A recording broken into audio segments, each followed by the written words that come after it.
All right, it is game time. I am told that there are games to be played, and let me turn that down. Let me turn it down a little bit. Hi, Ribbon. Welcome. Kay still insists that I am not allowed to use baby oil on stream, and as far as I'm concerned, that is cyberbullying, and she's a big old meanie at the end. But welcome. We're going to get back to Disco Elysium, where I have no idea what the hell I'm doing. All right, Cursor, get over here. Continue.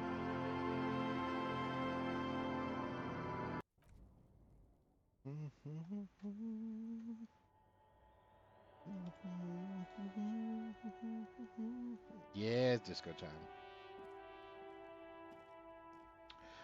What was I doing? I was doing something. It was important.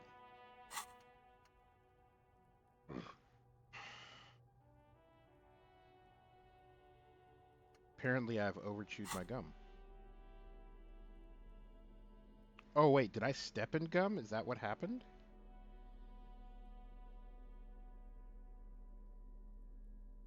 I'm confused.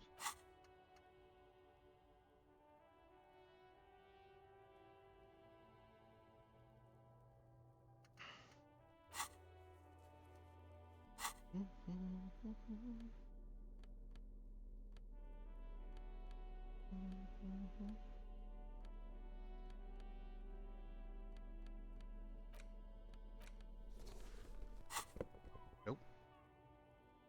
Ah, okay, that's what's happening.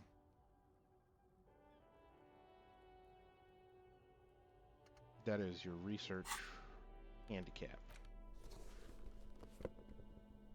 But how you doing? What is up in the world that I do not inhabit? Because I really try my best to not go outside. I'm getting pretty good at it.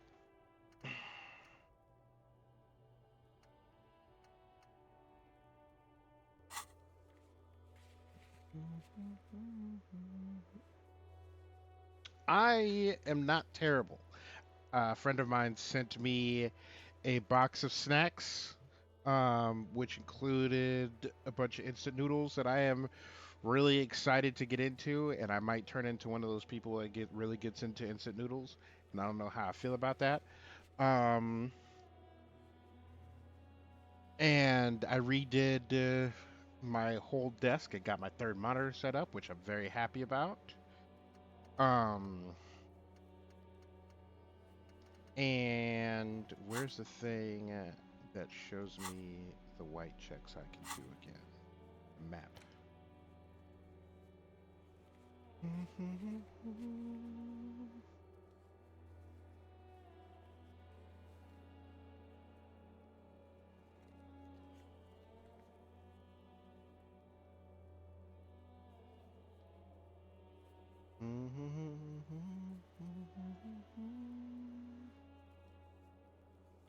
And for some reason, I have the theme song for Witch Hunter Robin stuck in my head, but that is better than what I have had stuck in my head all week. So I will go. I think it's called Shell. I'd have to Google that. Boop, boop, doo, doo. Okay.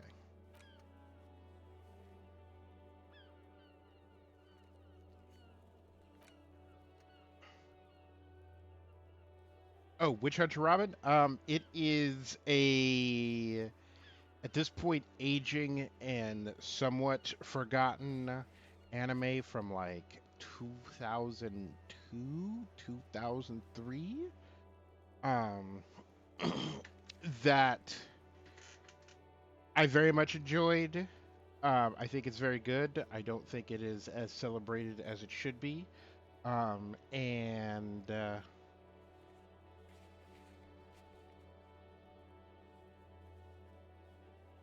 I don't want to give away too much other than it does what it says on the tin. I do like the. So, like, it falls under, like, urban fantasy. So, like, Dresden, where, like, it's current day and age, but there's, like, magic and stuff. But it's kind of like. It also has, like, a not retro, but a vintage feel to it. So, like, the aesthetic of, like, the 40s and 50s, but they have cell phones and computers. It's dope. I am a fan. Find booze and drink it. Never. It's funny because I'm very back and forth about um urban fantasy because I do I do like urban fantasy and I do like dark fantasy, but I find too often it's either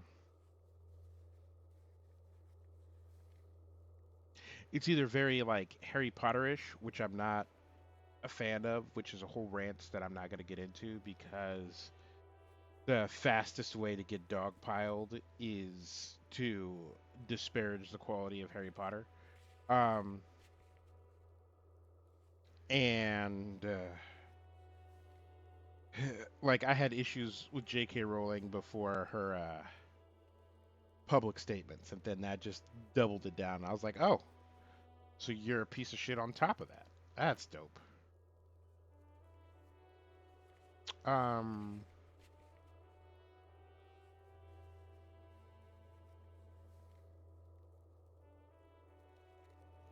hey, Dungeon Glitch, welcome. Um, but yeah, while I continue to, so I will say, like,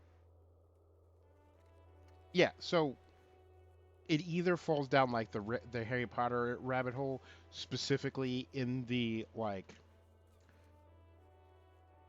inconsistent magic system and inconsistent world building and magic without consequence.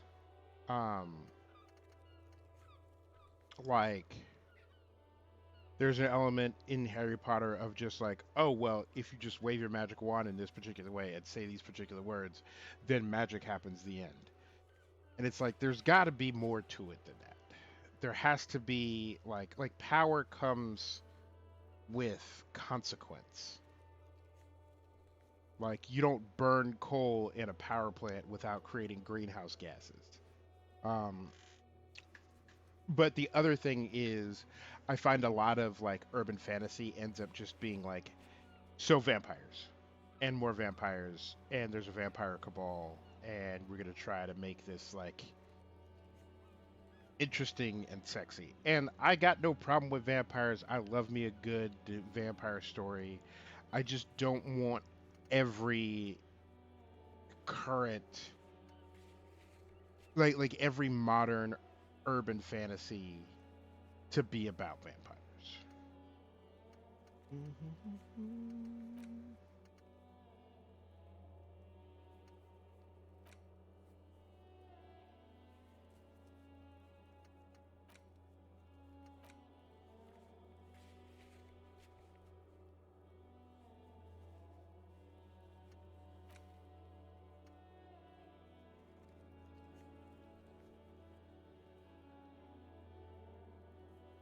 Hmm. Hey, cheese and krakens. And about this game, like it's extremely well done, and it encourages investigation and exploration in a way I have not experienced in a game. Um, but also, there's an element of I have no idea what the hell I'm doing, and a bit of an element of like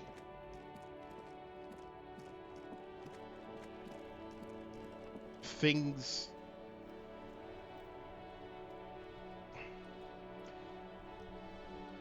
A bit of an element of things don't connect in a way that makes a whole lot of sense, except that is something that is age old in video games, so really shouldn't be um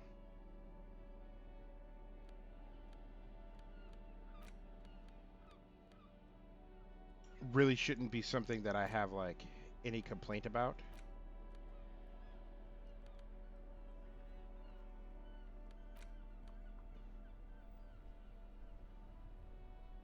Like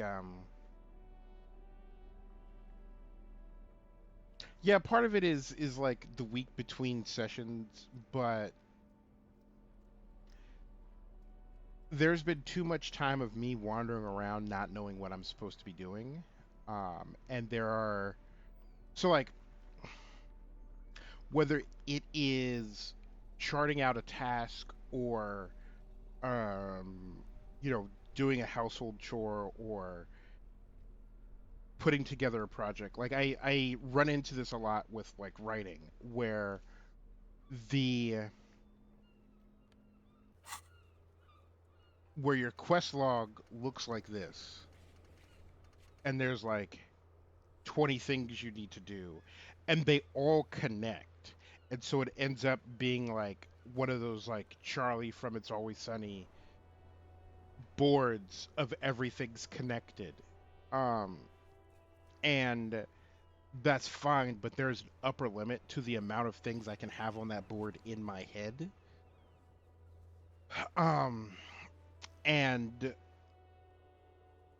in real life, whether you are making a recipe or like building a thing or writing a book, you or planning a module, you see how all the things connect. And for a lot of people, there is a certain joy in not seeing how the things connect, and then that aha moment of like how all these things are connected together. Um, but I don't feel like. What do you mean name unknown, rank unknown? He told us our name. Um, but there's something about like seeing like that big interconnected web, but having like big empty spots in it that isn't a good time for my brain. But also, I can interact. It's just a racist mug. What's there to read here? Not much. But it will not happen. An intricate web of blue lines stretches across the torso of the hanged man, from the right shoulder to the solar plexus. Each time the lines intersect, a small white star is formed in their crossing. Hundreds of fading asterisks riddle his skin. Their concentration is highest around his heart.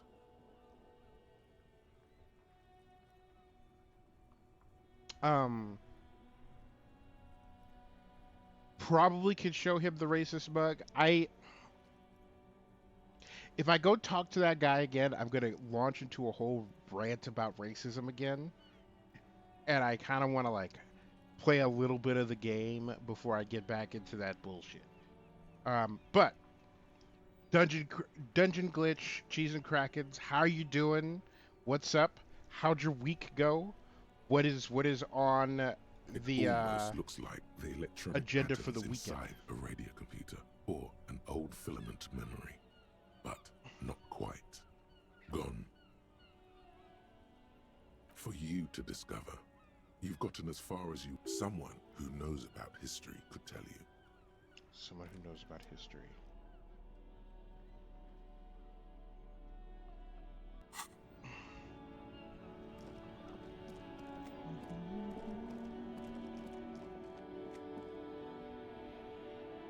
True. I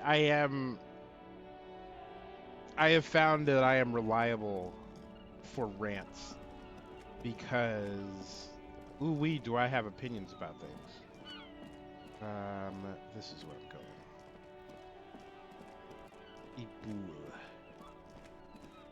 Ibul. These guys know about history.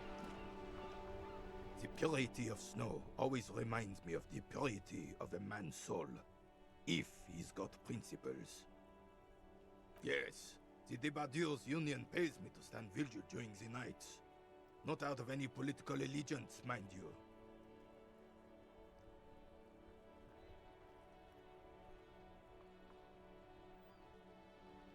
Well, I'm glad you enjoy it.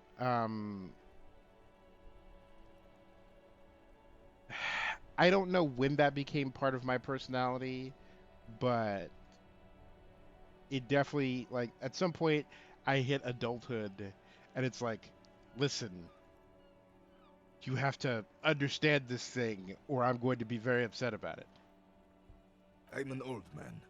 Don't sleep more than a few hours every night anyway, and money is tight.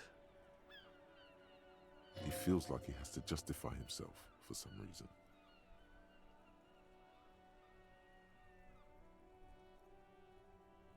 She is nobody. This is none of your concern, and I refuse to discuss my private affairs with the RCM. It's also funny to like play a game where not only you are a cop doing an investigation, but you're a shitty cop doing an investigation. Like you're a terrible human being doing an investigation. And so every time I walk up to somebody in my mind I'm like, don't talk to this guy. He's a cop.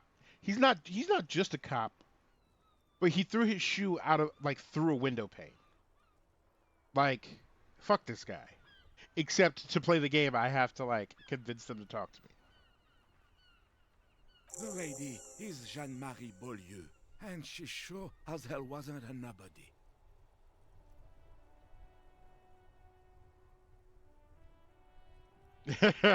The greatest cop to ever live.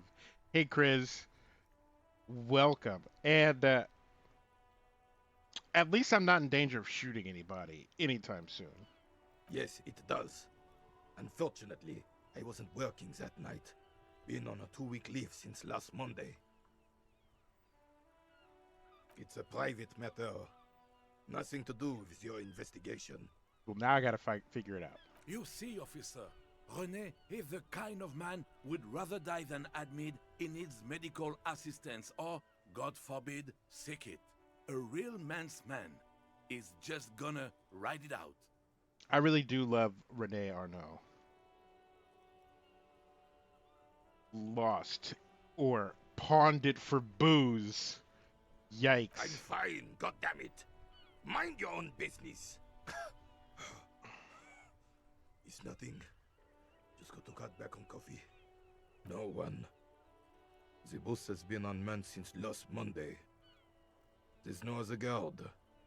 It's just me. No one has been guarding the container yard since last Monday. Yes. It's not actually an issue. I mean, Look, officer, the container yard doesn't actually need a guardsman. Never had one before René. Monsieur Claire had that booth built specially for him. It's mostly decorative. Good man. the possibility of someone being in there is enough to discourage any ill-minded individuals.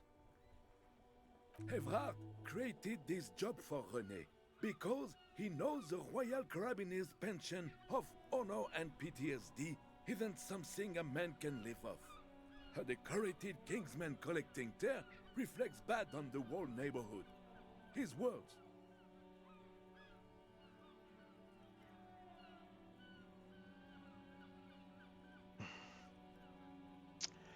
You see, Everard gets it. Big guys looking after the small and everyone working together. I love it. And that bothers me because the fact that this man has money and wields political power doesn't make him quote unquote a big guy. And it doesn't make a veteran pensioner a quote unquote small guy. And like this is why intent matters a lot because like I'm a big fan of this older gentleman has his pride and wants to be useful and wants to work and wants to earn his not just earn his money but earn his keep in the community. Probably why he signed up for the military in the first place. And while I am an advocate of this man and anybody of his age, like, just having money to live, like, just give them money to live because we can afford to do that.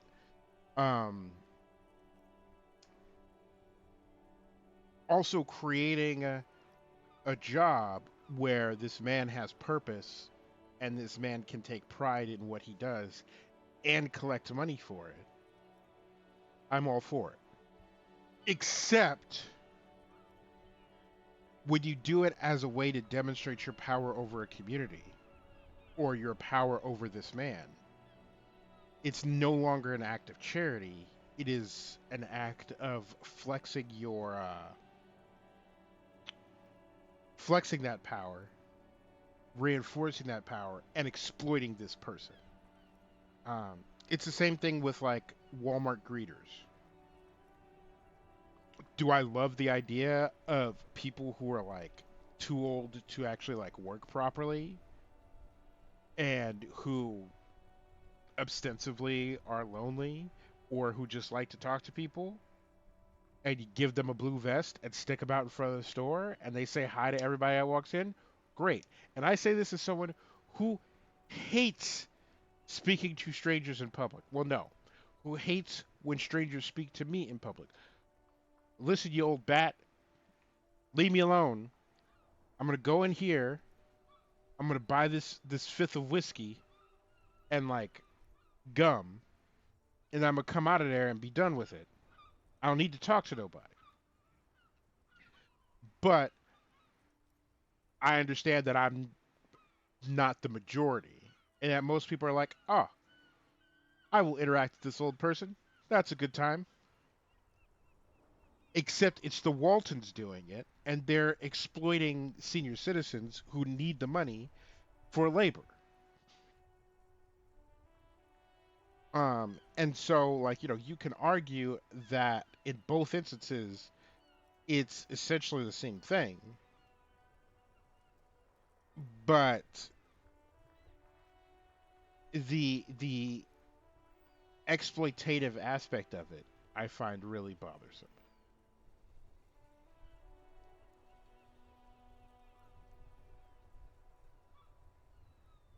Do, do, Cluckoo. Put that there. Such dependency only weakens a man further. Oh man, that almost came out like Belter.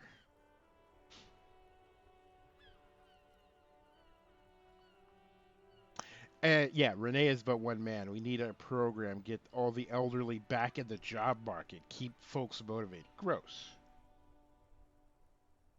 Renee should rent out his services, invest the profit, get a few more guys, expand and repeat. Wage work is a dead end.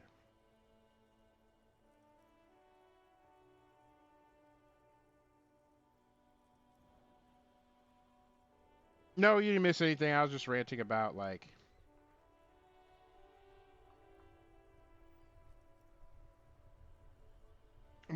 the whole intent matters and how Everard, while ostensibly doing a nice thing, is a dickbag.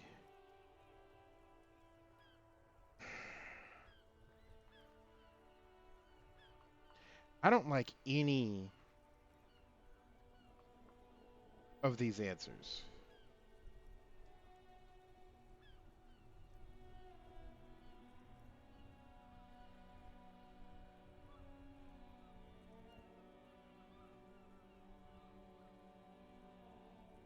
Like, in this answer, Everett is just flexing his power over the neighborhood and exploiting this older gentleman, even though, it's something that he needs. Such dependency only weakens a man further. Do or die, there is no middle ground. Gross. Renee is but one man. We need a program. Get all the elderly back in the job market. Gross. Renee should rent out his services, invest the profit, get few more guys, expand and repeat. Wage work is a dead end. True. But also, that's the other thing, is the idea that the solution to capitalism is ambition is stupid. Renee should be able to show up to his guard post job at night, do it for 8 hours. 8 hours is too long, but do it for 6 hours. And then go home with enough coin in his pocket to live a comfortable life. The same thing with people who flip burgers and deliver mail and clean toilets and the idea that you should have ambition and you should climb the corporate ladder in order to live a acceptable life, a comfortable life, is ridiculous. Oh, I didn't mean to imply there's something wrong with that. I do it too. Everyone does it. It's an excellent side thing. Yes, yes, yes. Can we conclude the topic of my guard boost now? He is not going to become an entrepreneur. Yes, yes. Like I said, it would be up anyway, so might as well keep an eye out. It keeps my senses sharp.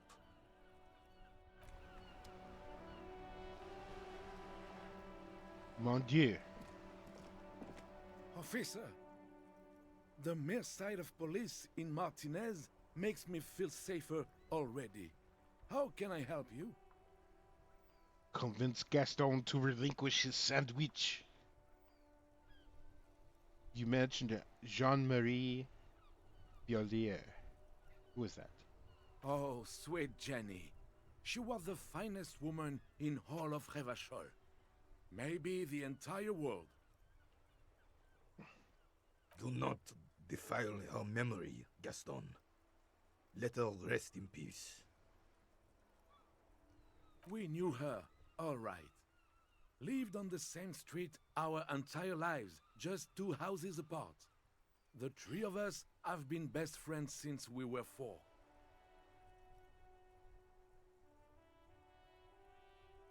She was René's first girl back when the prick was 16.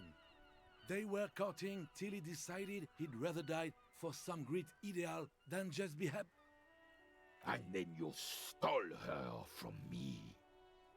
Ah, yeah. No, he didn't steal nothing. She chose him. Well, technically, you stole her from me, because we'd been pretty close ever since you two had that falling out over the ink you spilled over her pretty yellow dress. We were just boys then. This was different.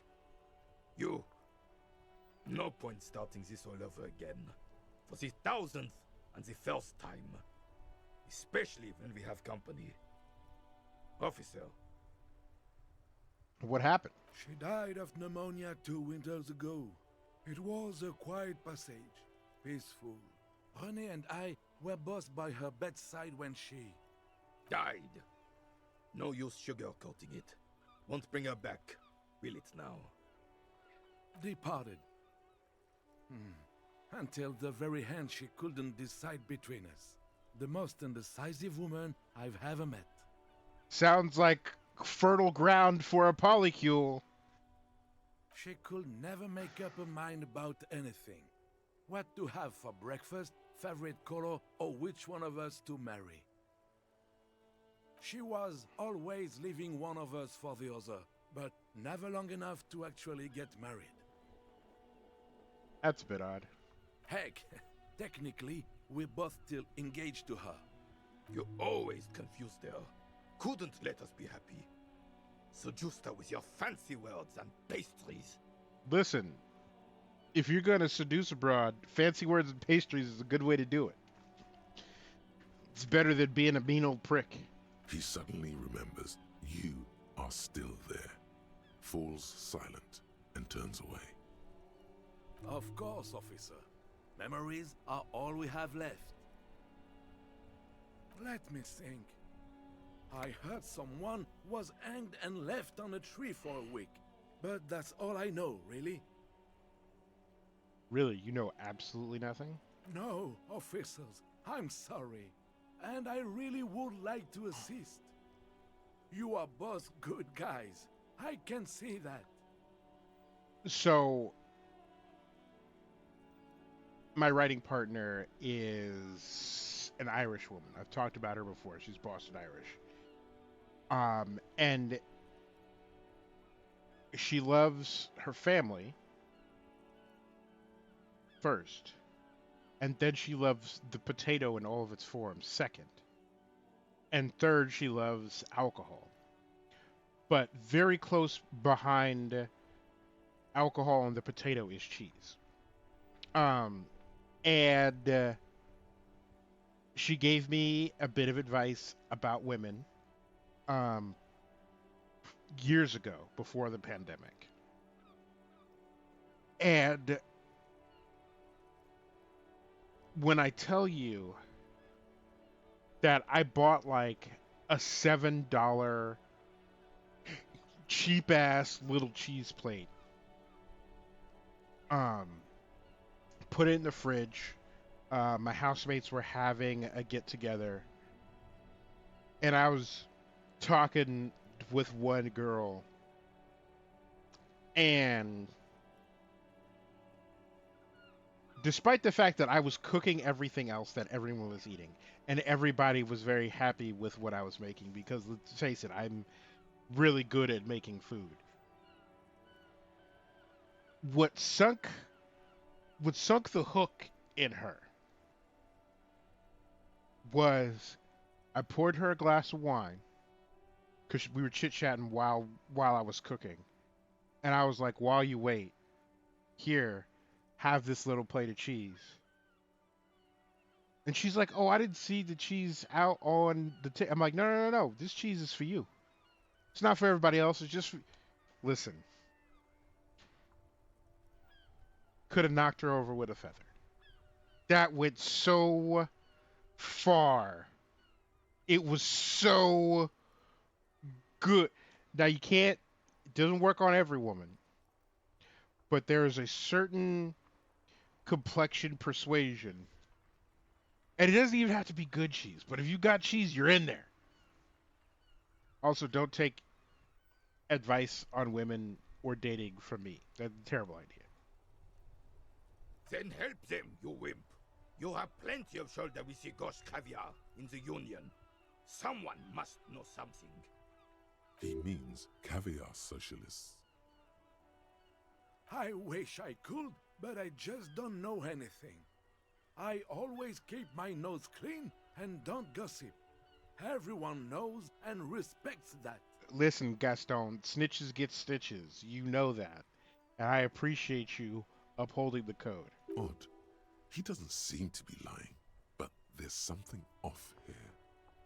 I'm not even anyone. Of course he's holding back. His mouth is so full of Union prick he can't even speak properly. God damn, Renee.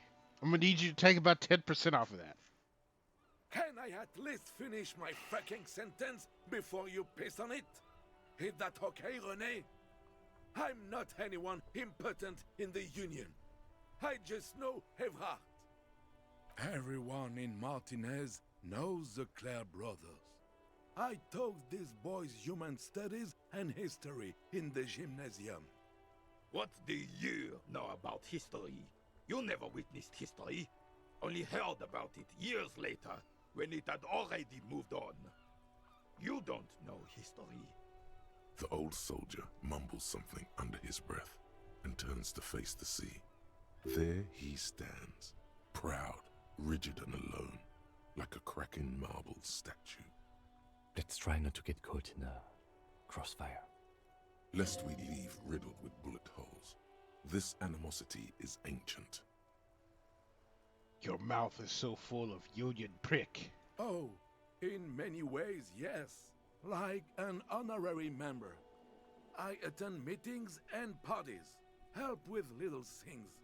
Evrard, Edgar, and the older debarders all know me. Ooh. Oh, yes. Not in the technical sense. I don't have a vote or a membership card, but Evrard keeps me on the payroll, just for the little things. So that's what it was before. Him hiding something. He tries to make it look like he's a big deal in the Union, and now the illusion is disintegrating before your and Renee's eyes. He doesn't know anything, because no one tells him anything. He's an outsider. Of course he's not a member. He's not a member of anything. I knew that. He's a Weservein. Turns to where the wind blows and tries to look important. I mean, they are just roasting each other. I hate the socialist rabble, but even siding with them is better than living your entire life on the fence. Never committing to anything. Pick a damn side already. What are the little things you do for Evrard? Writing work mostly. Occasionally, he needs something written, and I happen to have a way with words, people say. Oh, nothing official, I assure you. Just essays for the newspapers. About Martinez and how things are and how they could be. Evrard and I have these long talks where... Well, he tells his little pen man exactly what to say. It's commie propaganda, plain and simple. You should be ashamed of yourself. No, thank you. For being consummate professionals. You'll have this case wrapped up in no time.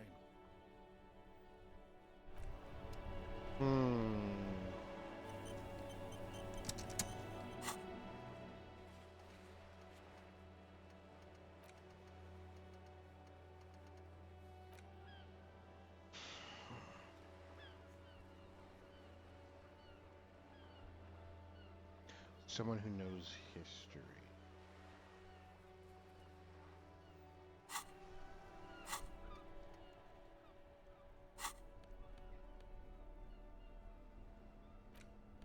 An intricate it almost looks a worn map. The note is written with a blue pencil on a piece of line. Really? You don't have a single guess? Oh, I'm sure that child would love to get his hands on the filament memory. Even if he doesn't know what to do with it, he'd probably The face of King Freecell smiles at you. For some reason, the smile now strikes you as... Okay. Let's give this a think.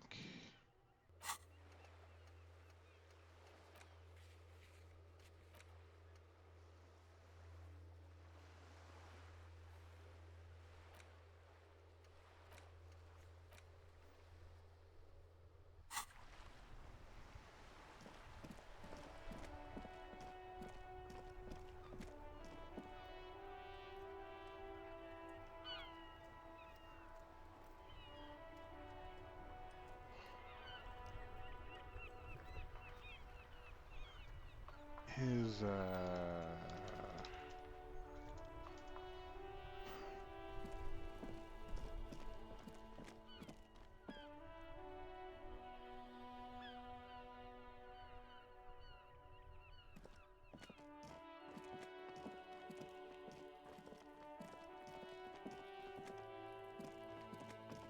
it's got to be through this door. But I gotta figure out how to get in the door.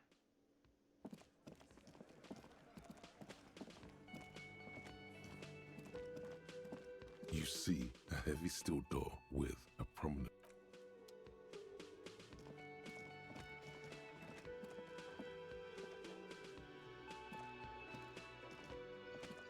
Can I help you?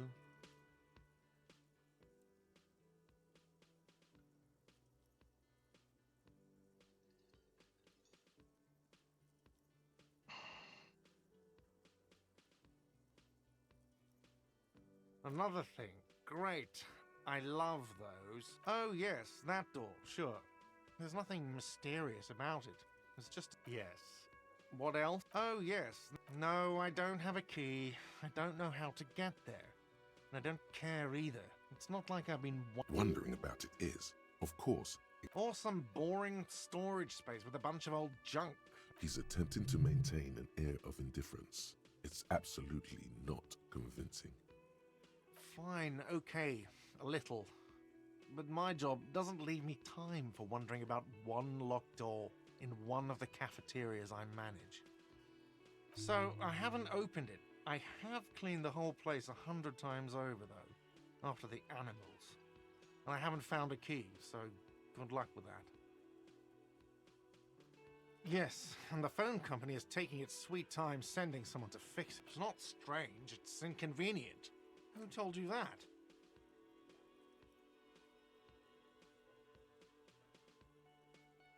Fine, yeah, it looked like someone had messed with the wiring. It was shortly after the hanging, but I don't know if it's at all related. Plenty of assholes around here who aren't murderers. If you do find out who cut the line, though, let me know, so I can forward them the repair bill. Yes? Another thing. Oh, yes, that... Yes. What else? Yes.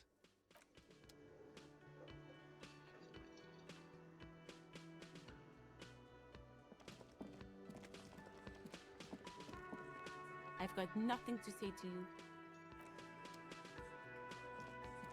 Looks like the circus left town, but the clowns are still here.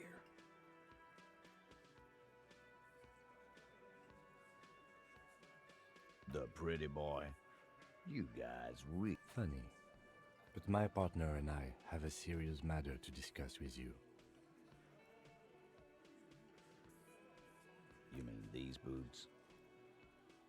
He raises his worker boot, size 46, steel reinforced toe.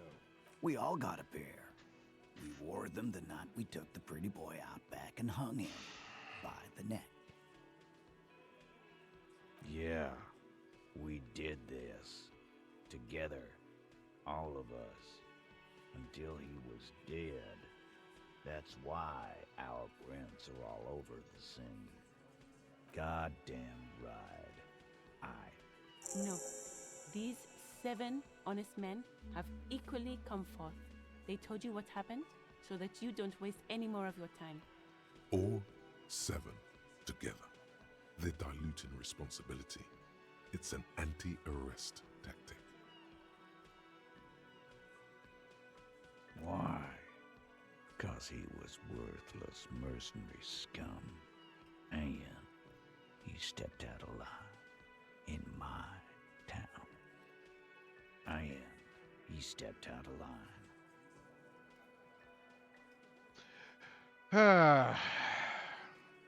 What kind of mercenary? The kind that shows up when you start a strike. The experienced kind, too. Had Cohoy and Semini written all over him. Ex-Oranese Special Forces. A live grenade. Right here in our bar. This one has a special gripe with him coming here. I can't prove it, but I know he was sent by the Wild Pines. They hire merc shit like that. Story of every strike from here to Samara. 'Cause one night, he walked straight up to the mic and said, I'm RNA's goddamn special forces, and I'm gonna fuck you all! Tell him, Steve Dave. Really? Yeah, really. Had a gin and tonic up there, sang some RNA's paratrooper song, and said he's gonna fuck everyone. We couldn't believe it either, but he fucking did, right there. Like some kind of animal. Sire, the tale is true. This is a serious violation of the karaoke code. Okay, besides crimes against karaoke, what did he actually do wrong? Wrong? He harassed women, raped one, harassed workers, threatened to kill some as a warning. From rape to harassment to threats of violence. Why the strange de-escalation? He regrets mentioning it. Hopes you didn't notice. To kill us all if we don't open the gates, if we don't let the scabs in, if we don't bend over. And that was before he started coming here.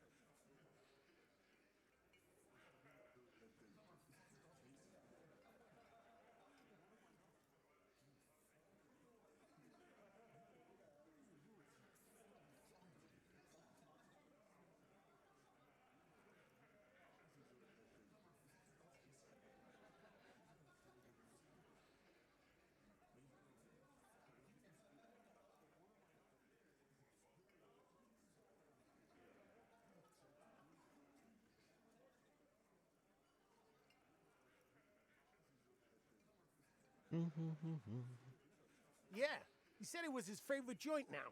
Started coming here every night. Drinking, grabbing girls. Grabbed one of ours mid-karaoke, right there on the stage. He grabbed someone? Yeah, this girl's on the mic. A beautiful girl, young. Gets into the second verse of Lover Lake. The fucker grabs her legs, starts screaming. Show me your cunt! Why don't you show me your cunt? Then, he gets knocked on the head with a wine bottle. Doesn't even fall down. Aren't you fucking listening? My man is talking to you. He took care of it. They got the girl out before anything else could happen. Yeah, me and Eugene got around. Aren't you fucking listening? There's something odd here. Seems like they don't want to talk about that rape Titus mentioned. Why not? This is a serious allegation. Make them talk about it. No. You're not getting a name. That's a Martinez matter. And I'm not discussing it with you clowns. There's nothing you can do for now. He's stonewalling you.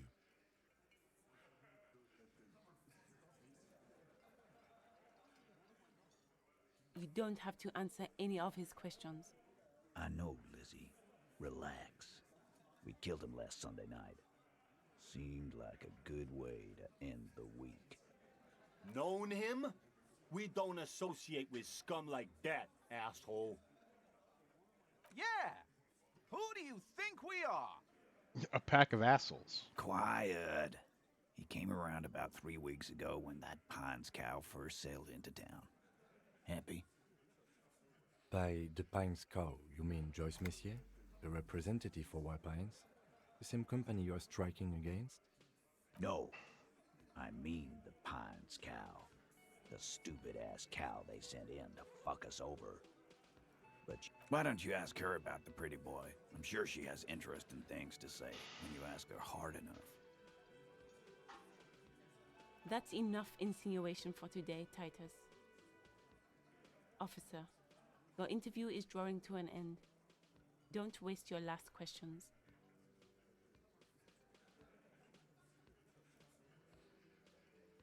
Are you deaf? There will be no singling anyone out. You can't arrest a Hardy boy without arresting all Hardy boys. I mean, sounds like you're all murderers, so... Do you think you could do that? Do you think you could arrest them all? A shadow of a smirk passes her lips as she tilts her head. A trick question. Don't let her lead the conversation. Who do you fucking think does?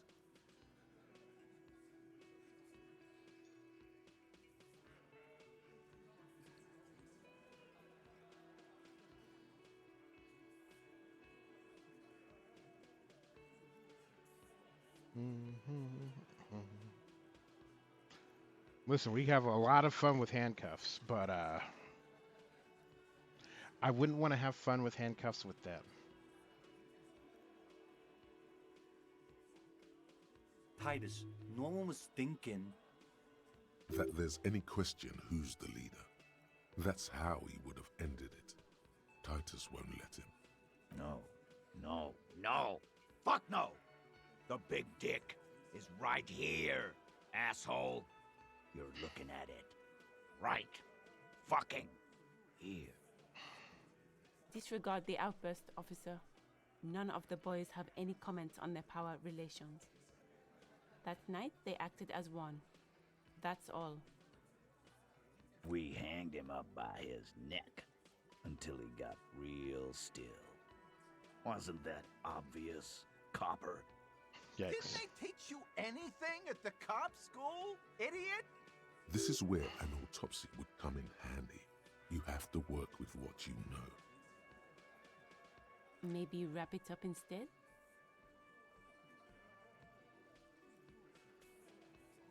How many people have you sent to the Shays? Ever felt remorse? Chaise électrique is the method of capital punishment in Revachol under the Coalition. During the suzerain's reign, it used to be the firing squad.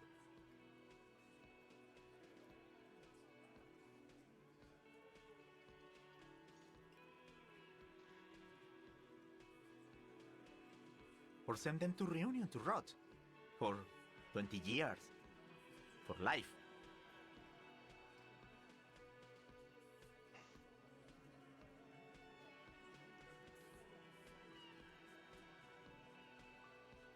But you see, a lawman, is something people agree upon. And here in Martinez, we agreed that this man had to die. Nothing. Your investigation here is done. Leave Martinez, go back to your stations where you belong. I think we're going to stick around, thanks. Some things don't add up here, Titus. I've done this job for long enough to know that people don't just confess to first-degree murder, even if it is a group responsibility. We're going to look into this. Good luck with that. You've heard everything a rent-a-cop is gonna hear from us, real law officials. You're lucky you didn't get a beating.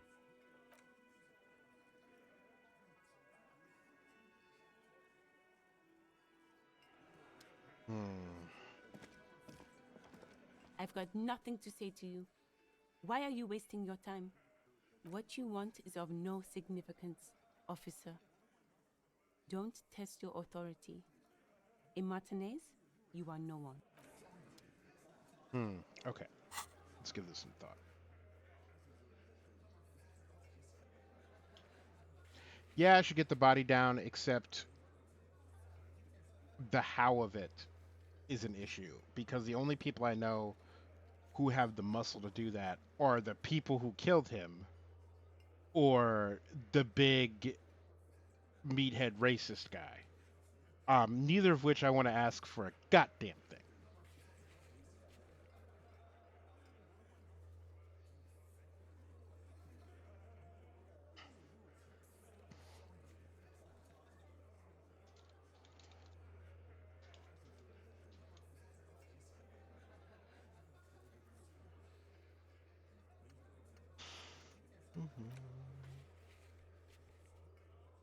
Huh.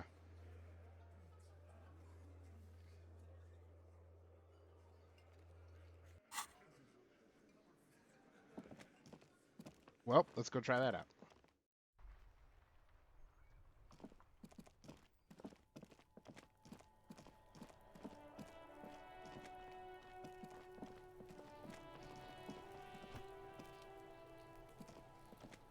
The man before you is naked, but for a pair of... Yes, we do. Yeah! Bang bang time, pig! Shoot his head off! How? Where the buckle ties the rope to the branch. That's a good spot to aim. Where? Ah, yes, I see. If the shot hits that, there might be a chance to release the belt. Hey Rex, welcome. We're playing some Disco Elysium. Do you got more Among Us on the table this evening? Yeah, now we're talking. Entertain a Kuno with some shit. They'll miss! The pigs will miss Kuno!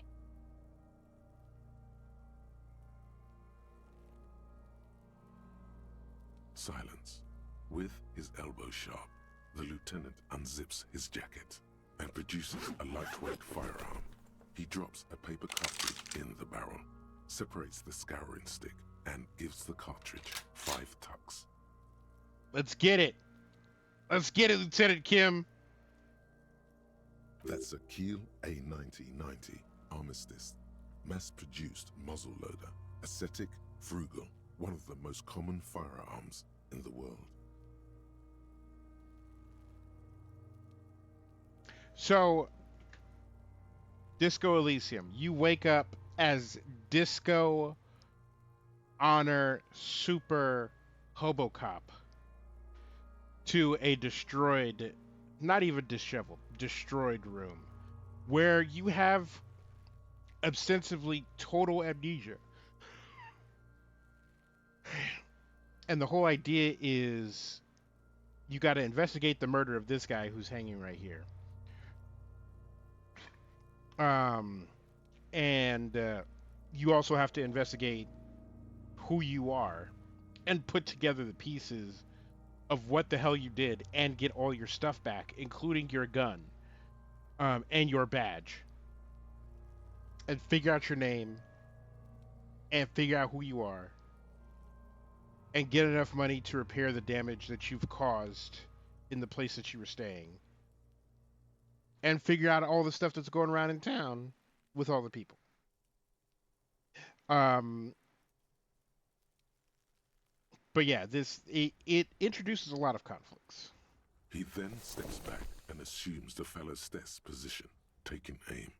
The corner of his eye twitches. His finger is on the trigger. Say nothing. He's gonna fucking miss! The triple voice is drowned in a shrill blast that echoes off the walls of the surrounding tenements. A cloud of smoke slowly parts in the air as the lieutenant steps back and says to himself, Yeah, very much Memento meets Payback meets Dude, Where's My Car? Oh man, Payback was such a good fucking movie. And I hate to say that about like a modern Mel Gibson film, but it was a good fucking movie. And most people I know haven't fucking seen it.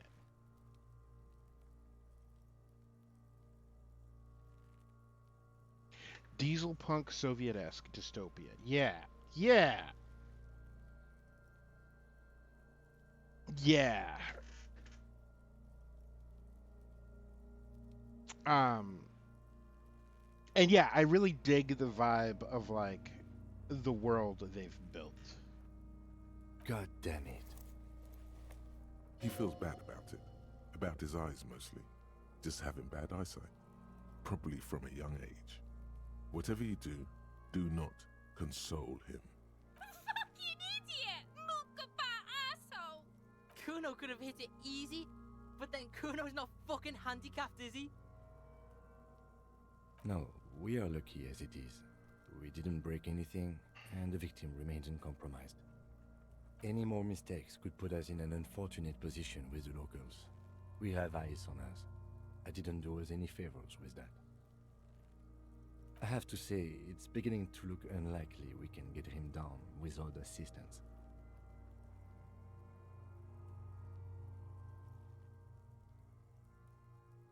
I mean, look, I got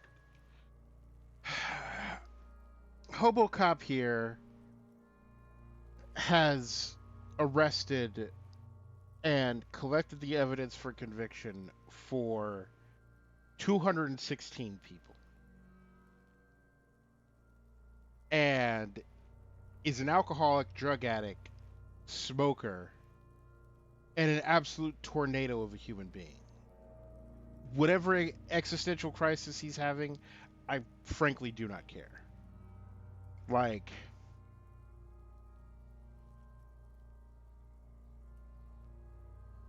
yeah. Just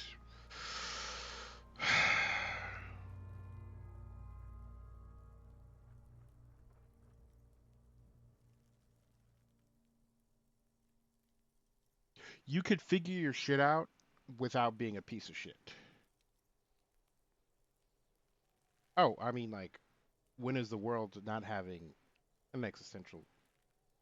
Yeah, I mean, like, just everything going on with, like, the union and, like, the big old company and what they're implying is going on with the world right now.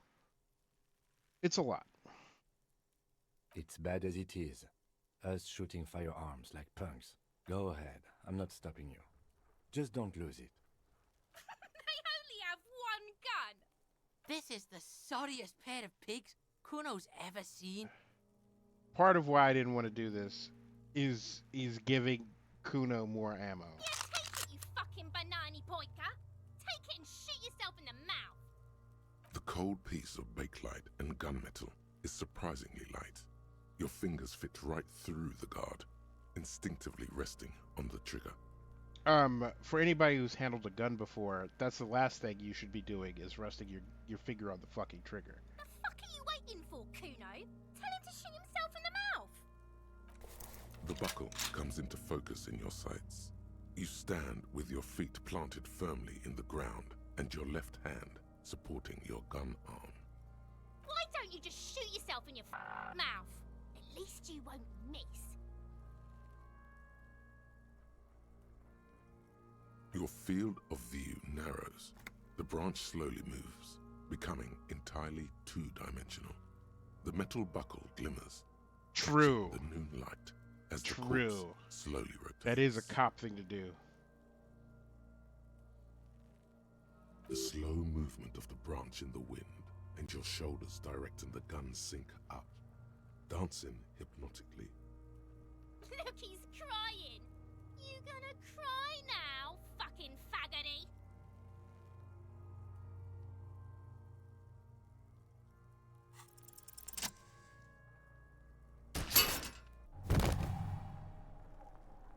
The buckle explodes into tiny pieces, coming loose with a whir. Listen. If anybody's getting the gun pointed at them, it's Kuno. Like, yeah, she's a little annoying, but it's Kuno that's who really. And also, like, I'm not gonna point at her with Lieutenant Kim's gun. Like, Kim trusted me to not do something really dumb with his gun. Now, would I go and kick the shit out of Kuno if I wasn't a cop? Absolutely. That's the other thing. It's like you're a cop. You represent authority. You literally are an arm of the state. And just going around and kicking the shit out of people who annoy the hell out of you is a bad look. Like I'm okay with him doing all sorts of stupid shit. I'm not okay with him doing anything that reflects badly on Lieutenant Kim. Kim is a good guy. With your hand numb from the recoil, you look at the body slump down. For a moment, the man appears to kneel in front of you, looking straight at you, helpless, trapped within itself. Communism. Then the rigor in his muscles gives up, and he smashes sideways into the spring mud, letting out a horrid stench. How did I do that?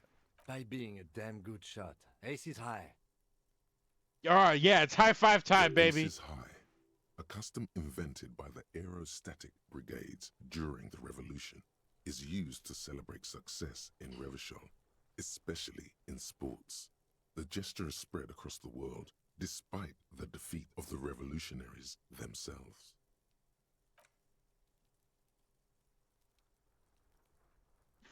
Yeah! High five time! Lieutenant takes a little hop to perform the customary salutation.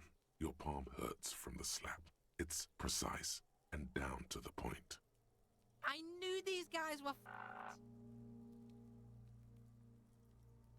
We will perform a field autopsy and determine the cause of death. But before... Excuse me. I mean, all that sludge inside of him has definitely taken a wiggle. It looks like I feel like taking a break from the stench. I'm sorry to interrupt the jubilations here. Just a little breather before we do the autopsy. I would suggest we interview Everhart and Joyce, the leader of the Union and the Wild Pines Red, but we've already done that, so it's up to you, detective. Take us where we need to be. Yeah. Yeah, we got the body down.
I still don't know what indirect modes of taxation is. Is that just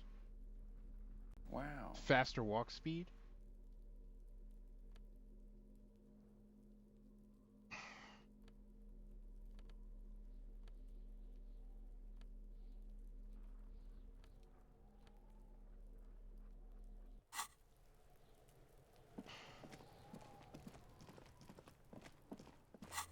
Map it?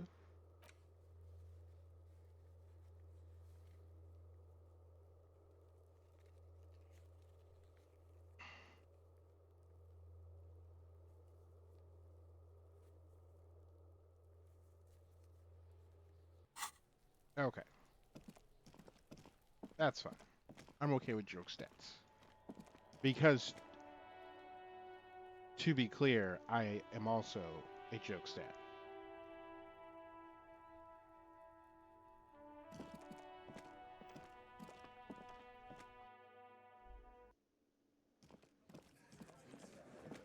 Looks like the circus left town, but the clowns are still here.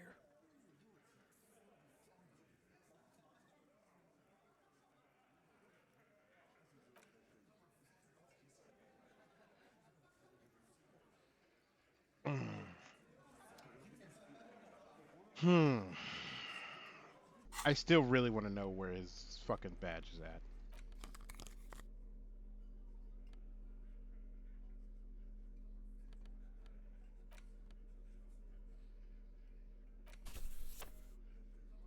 It's the ledger you found in the trash. A cabbage of papers hanging from the... Without resistance or sound, the two panels move against each other.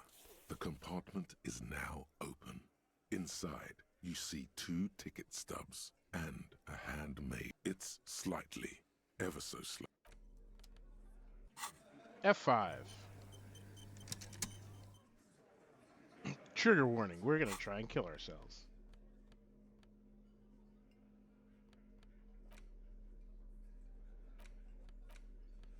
It's the ledger you found in the trash. A cabbage of... Without resistance, the words just crossed your mind somehow. Who do you think? You stare at the card, willing your hand. 2 octopuses. It's slightly, ever so slightly, difficult to breathe once you've done so. Without resistance or it's slightly, ever so slightly. It takes about half an hour to piece one together. Not much has changed. Arson, petty theft, spousal abuse, you don't exactly... Okay.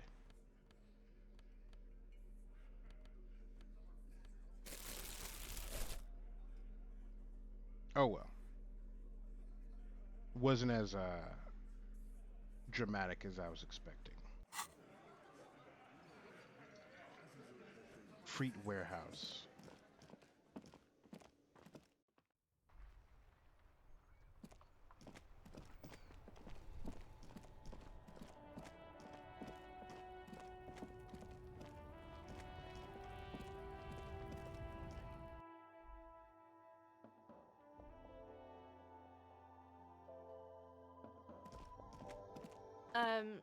Is this about a warehouse?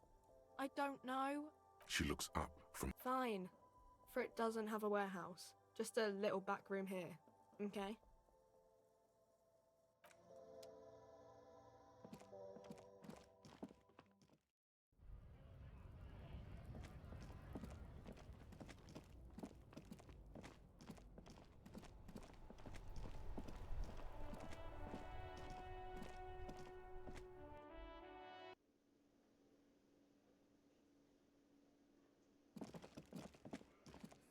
I really want to figure out how to get in here. Because I bet you if I Can talk I to the help chick you? upstairs on the roof... Another thing. Oh, yes, that door. Sure. No, I don't. Wondering about it is... Awesome board. He's attempting to maintain an air. He looks at the dust. Yes. Either my gun or my badge is related to that. Yeah, we're gonna snoop on some trucks. That's a good idea. Still here. Stuck in this damn jam, my man. What's up? Nope. Don't smoke. Some of the other drivers do, though. There's still a few around, waiting for... Yup. Nothing wrong with that statement. Your senses have nothing to add. You could also check the kiosk down the street. Frit. With 3 T's. Nope. Some of the other drivers... Yup. Nothing wrong. You could also check the kiosk down the...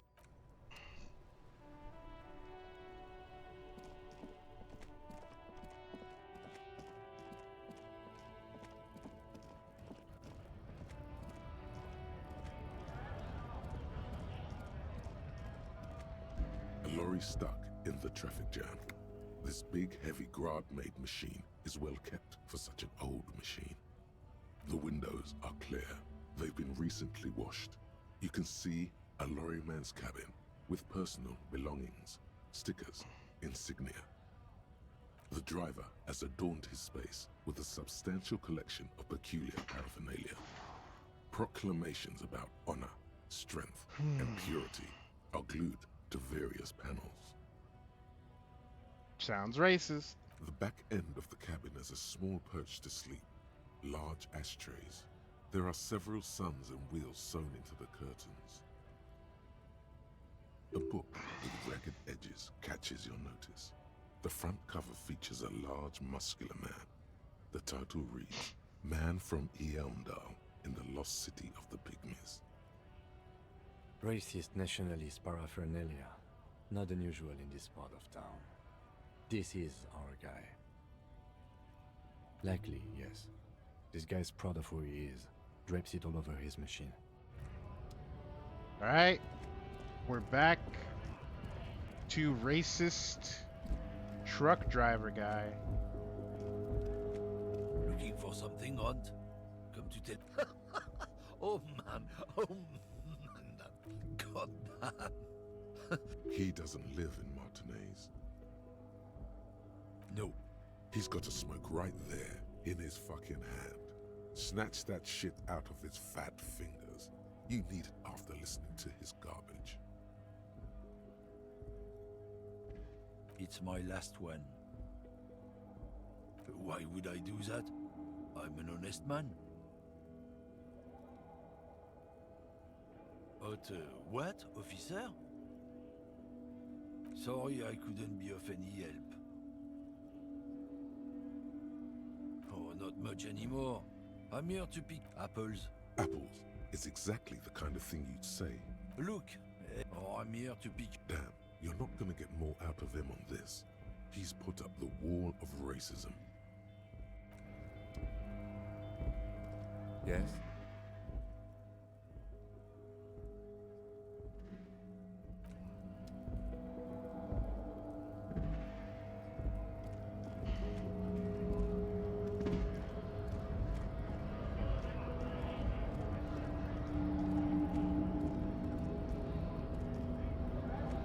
Hola, Wandering Man. How can I help you?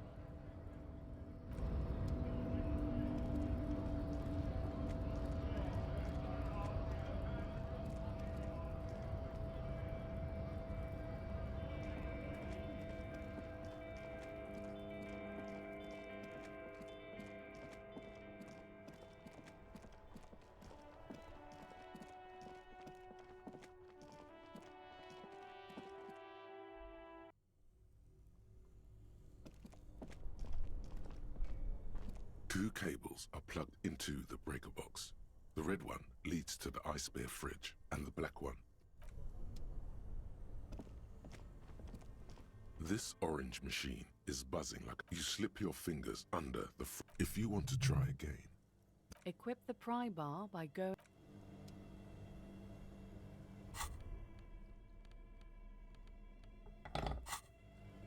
This orange machine is buzzing like an old submarine. It has Pry bar not. Yeah, pry bar not strong enough. We did that dance before.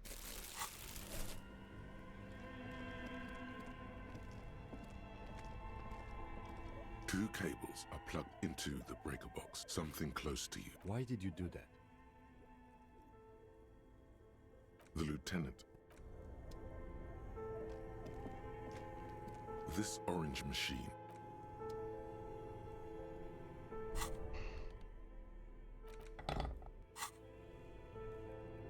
This orange machine is dead still. It has a hand. Only the red cake somewhere.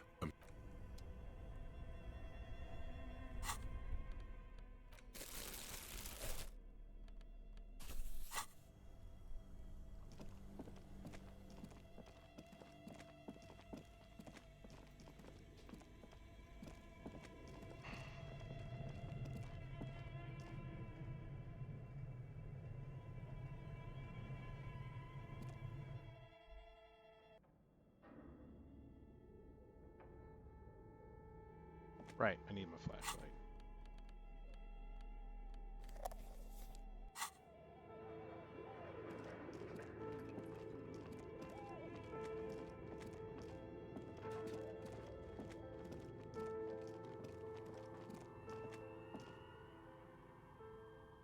Oh, it's you again. Are you looking for a dye? I'm listening.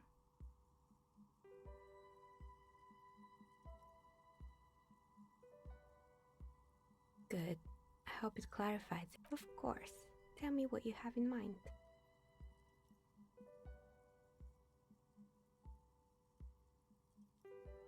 I think I have just the right one for you.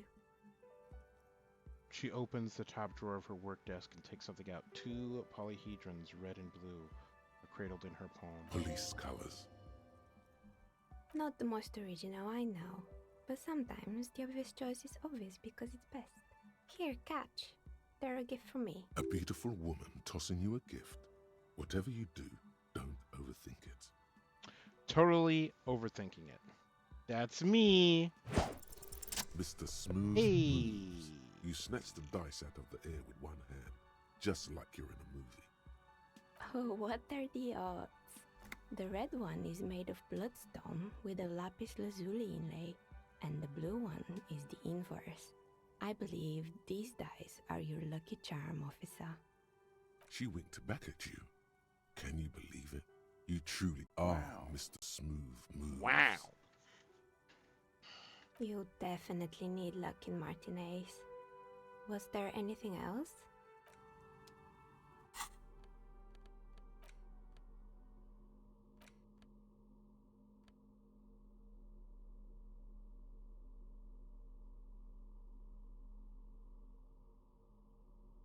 White checks have opened.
Yeah, if Kim keeps it's asking you me, again.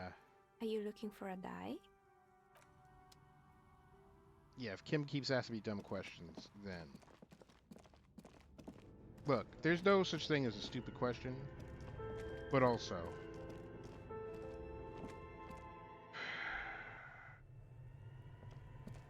yeah, let's go check out the body. Still want to find my fucking badge. Still want to find my fucking gun. And I still want to find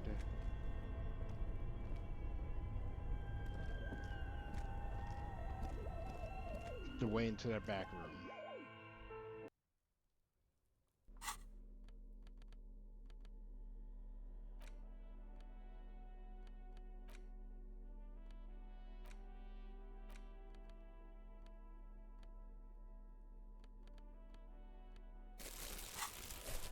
Oh, it's after 5. I can call the lady.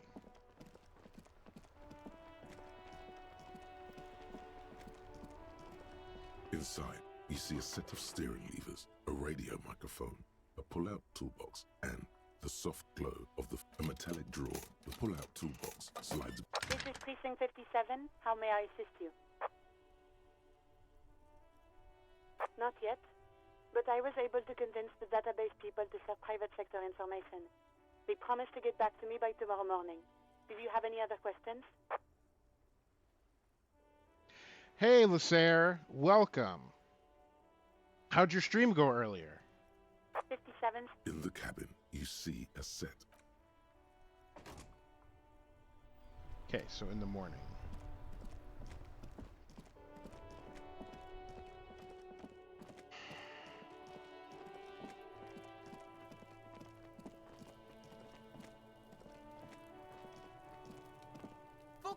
Kuno care?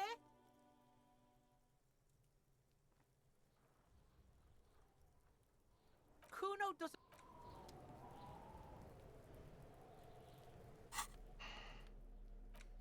Do you have anything that will help with empathy?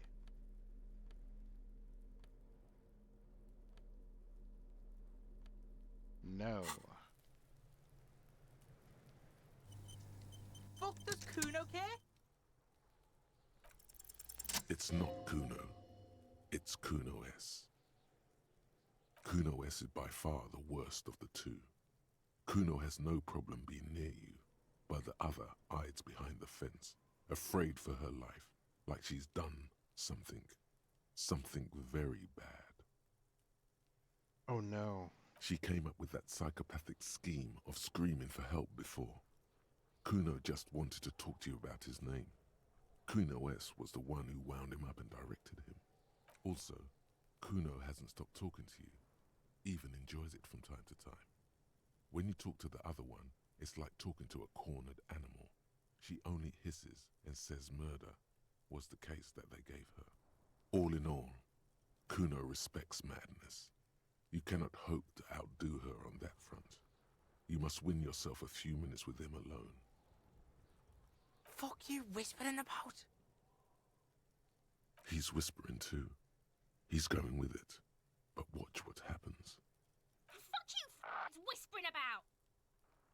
She puts extra stress onto that word, expecting it will make you uncomfortable. If Kuno wants to whisper, he's gonna fucking whisper, okay? Let's whisper, pig. This is it. You've got him. But be careful. You can still fuck this up. Don't make... Crazy? You don't know the half of it. She's not crazy. She's insane. Dangerous. She's smoked a man. She's done people in. Probably even pigs. Stop talking to him! Kuno, I'm fucking warning you! You're gonna get us into shit! Well, this is a strange turn of events. She understands what you're trying to do. Yo, see? Did Kuno not tell ya? Kuno told ya. Kuno talks to whoever he wants. I'm a bigger fan of Kuno with every passing day. Talk, pig.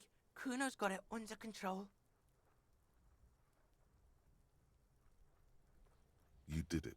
They're separated. He's even turned his back to her, so she can't read his lips.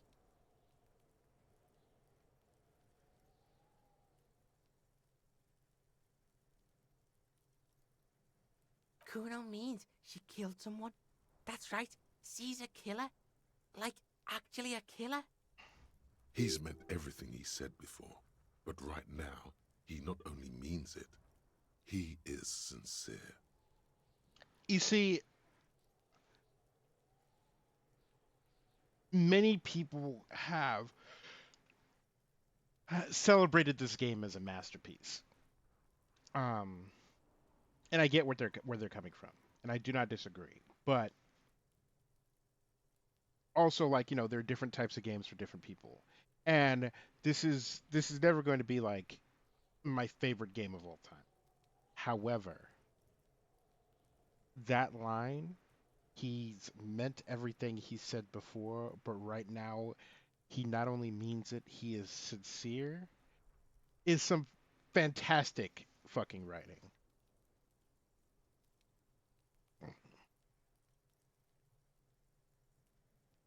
Killing is serious shit. Kuno's always serious about the 488. 488. The criminal code doesn't go higher than 190. She's probably killed a pig too. I mean, I'm pretty sure she has. Forget Kuno said that. Kuno was just shitting. Kuno was just running his mouth. Kuno's stupid like that. He feels eyes on the back of his head. Stops. A cop would be too large for her to overpower, but a determined child of her size can still kill the vulnerable, the elderly, the homeless, or other children. The creature peers at you both from over the fence. There is something searching in her eyes. Kuno falls silent. He does not look at you when he replies. Kuno, that's it. That's what Kuno is starting to think, yeah? Yeah, she's psycho. None of that kiddie psycho, cat burning shit. She does the real deal. Yeah. Snuff radio shit. Believe me, pig, you don't want to know. And he doesn't even want to think about it. This isn't just another boast. Yeah, she would have liked to fuck him up, but she didn't. Kuno wasn't around, and C was with Kuno. Look, Kuno's gonna put you at ease. We didn't do it. He speaks the truth, my liege. Fuck no, she's not my sister. She's just a stray who got in, like a mad dog or some shit. Yeah, she was just there. What was that, Kuno? She was in the hallway, dripping wet, by the fucking shoe rack, in the dark. Yeah, that's the place. She was just balled up near the closet, psycho style. Kuno's got no fucking idea. Her hair was all wet. I think she pissed on the floor too. She was there for 3 days, in the corner, every time Kuno went out. I dunno, someone left the door open. Kuno comes home and she's sleeping under the desk, under the pile of clothes, like a dog. Kuno's dad doesn't give a shit, doesn't even see her there, or thinks it's fucking Kuno. Shit's all on Kuno. Fuck knows. She says it's the song of her people or some shit. Crazy people. The fucking Nakis. I don't know. It's Suruese. The Suru are an indigenous ethnic minority in the social democratic powerhouse Vasa on the tundra and tiger-covered Isola of Katla. Far, far away from here. As far as possible, really. Suruese? Like that man from Helmdall shit? She could be. She could be that Helmdall shit.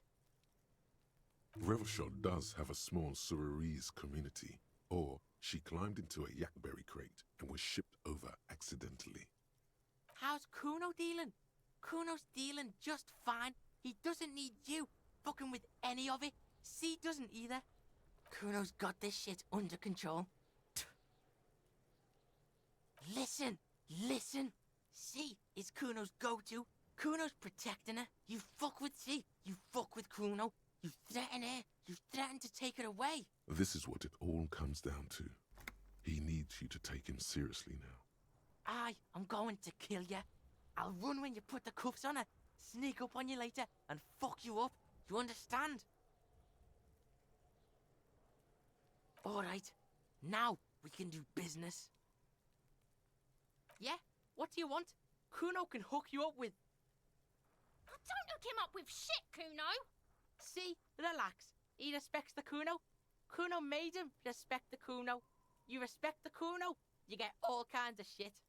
Kuno's gonna get you hooked on illegal narcotics. If you wanna do errands for the Kuno, get you hooked, pig. Get his hook in you. Then Kuno gonna get you hooking for more. Cash in big style. Pig hooker. I can't help but like Kuno. He is a royal piece of shit, but he is my favorite. See, it's tension and release with Kuno. Now we releasing. The pan buying shit, that's on now too. 90% discount for Kuno's pig. Kuno can flex. Kuno flexes for hobos. Kuno sees you're in need. He spreads his hands like a baker presenting the goods. A smile spreads across his face. Buying these motherfuckers. Here, pig. We're fun now. Performance buddies. Kuno can already see you soaring through the air like a fucking eagle. Pig's in Kuno's debt now. Money debt? Money debt doesn't mean anything. He's just saying words. You're not in his debt. Kuno gets it from his dad. Kuno and his dad are major suppliers. That's where Kuno gets his lightning on. Problem is, Kuno and his dad had a little falling out Now junkies clawing at Kuno's door. Streets going mad. Kuno's got to throw his dirty popo man at it. Dirty popo man is you. In there is Kuno's violent dad on steroids. Kuno's dad does steroids and speed. If you can take him, you can have half of the speed. Kuno's dad is a fucking monster. He's the most violent man in Revachol. He doesn't give a shit about a single thing. He drinks too. Are you sure you can take on the most violent man in Revachol? In your condition? Absolutely. Like half. A baggie, but like in this vial. That's half a gram, sir.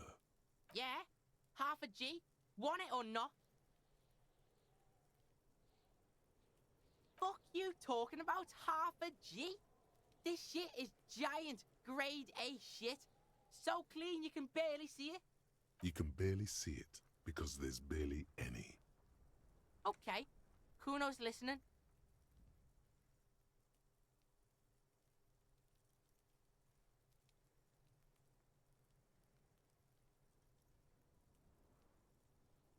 I'm going in there for justice. I'm a narc, Kuno.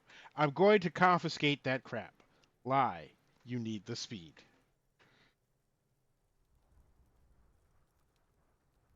Sure, whatever. If you survive, make sure to bring that shit back to Kuno. Kuno's almost out. You wouldn't like the Kuno when he's out. Just get in the apartment building. Kuno knows you already fucked your way in. Kuno knows everything. Go to room 12, first floor, and kick down the door. Police violence style. Kuno style. And then it's action time. You're locked in the room with violent fuckheads. That's it. Next time Kuno sees you, you better have his shit. What the hell are you signing us up for here?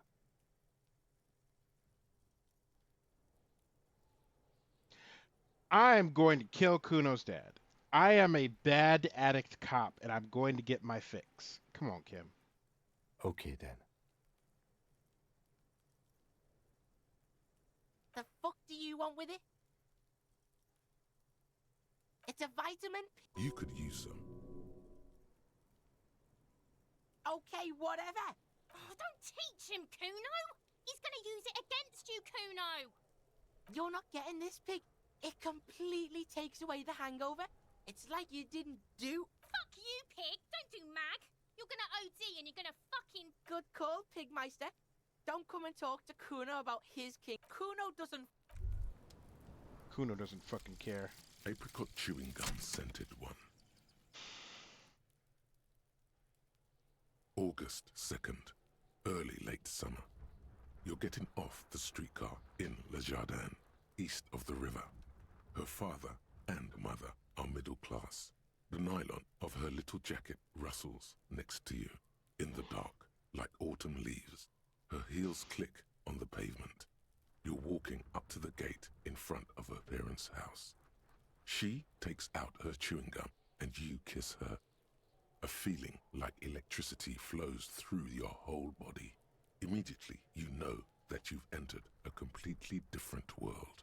Ah, a love lost.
Well, I have to go and talk to Kuno's dad. Seems like a terrible idea, but we're gonna do it anyway.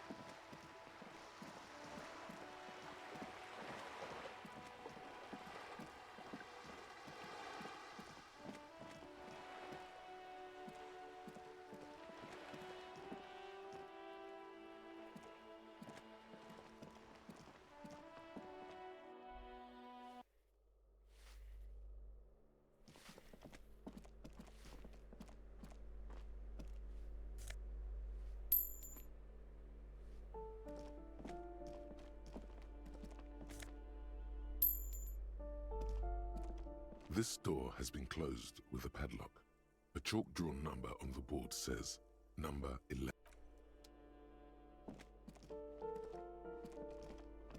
So this should be 12. A shabby door hangs oddly on its hinges, secured to the doorframe with a safety chain. An unpaid energy bill is attached, threatening to cut off the electricity. It's addressed to Mr. Uno Doroita.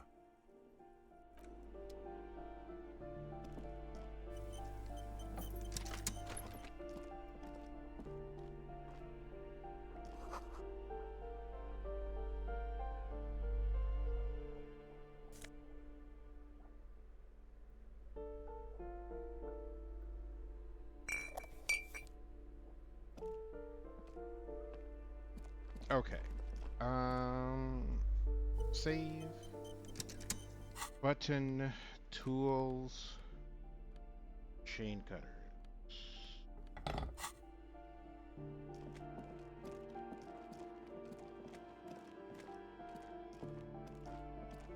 This door has been closed with a padlock. A chalk-drawn number on the board says number 11.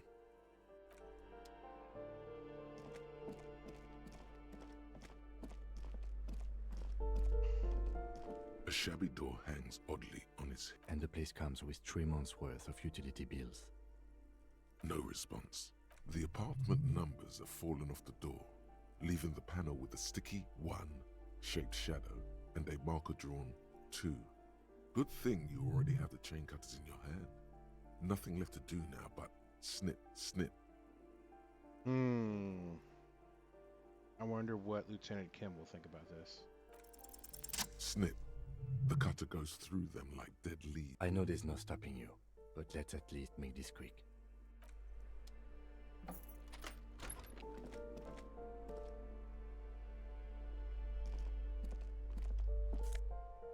Give me that grip. A phone book lies open on the table, covering a stack of utility bills. Right next to it, in plain sight, sits a small bottle of amphetamine, conveniently equipped with a straw. Good. Confiscate. The minuscule amount of amphetamine doesn't interest the lieutenant in the slightest. He listens instead to something in the other room. You pocket the bottle as if it were the most natural thing in the world.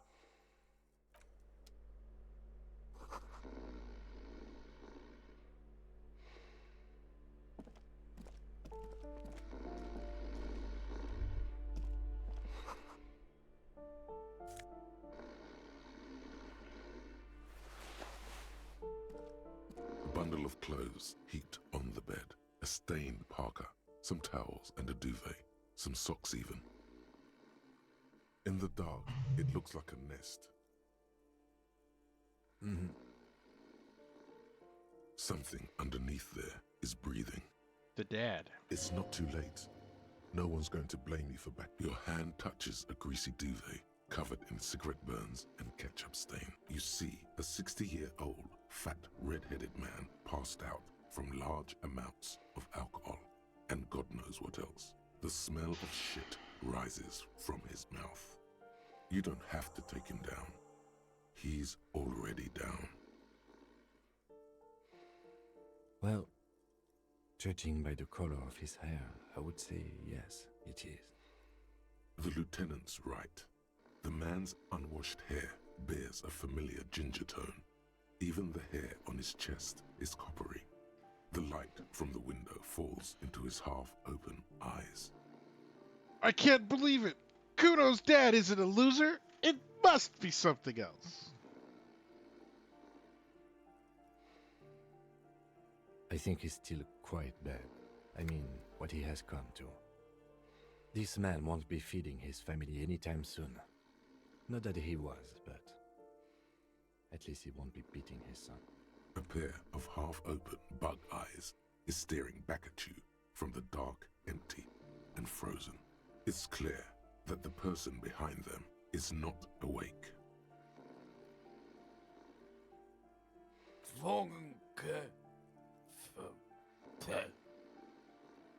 Suddenly, the man starts growling. 3 words manage to escape his mouth, along with a strong stench of alcohol. Look, he's trying to communicate.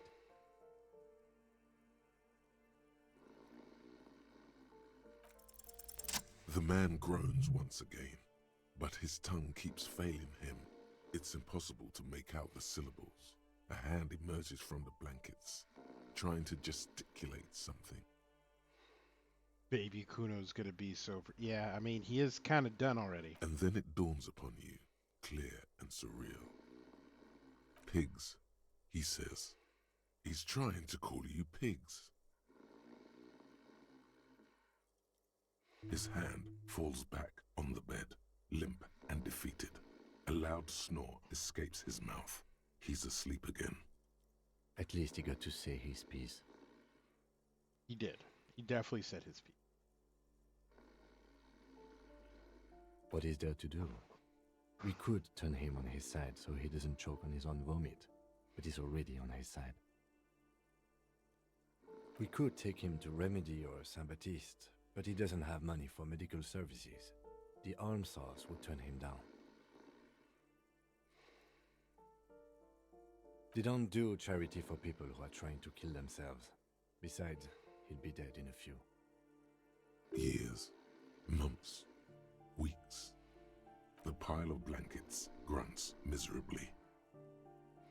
Silence. Only heat emanates from the sleeping body. Well, that was fun.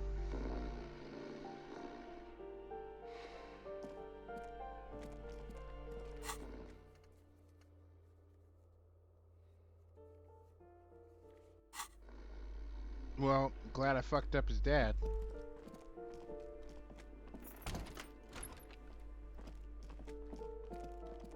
Alright, we're gonna go talk to Kuno and tell him he's not allowed to have speed.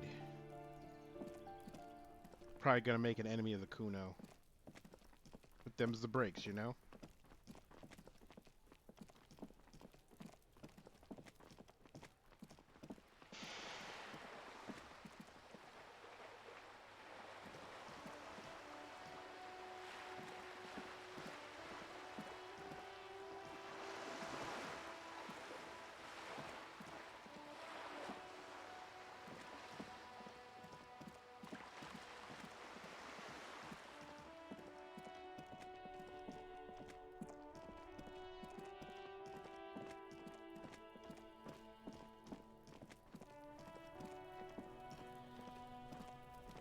Does Kuno care? Alright, so you got Kuno's kilo. Here is how we do it. First, you give Kuno Kuno's kilo, then Kuno gives you half back. That's how we split it. It's the best way, street way.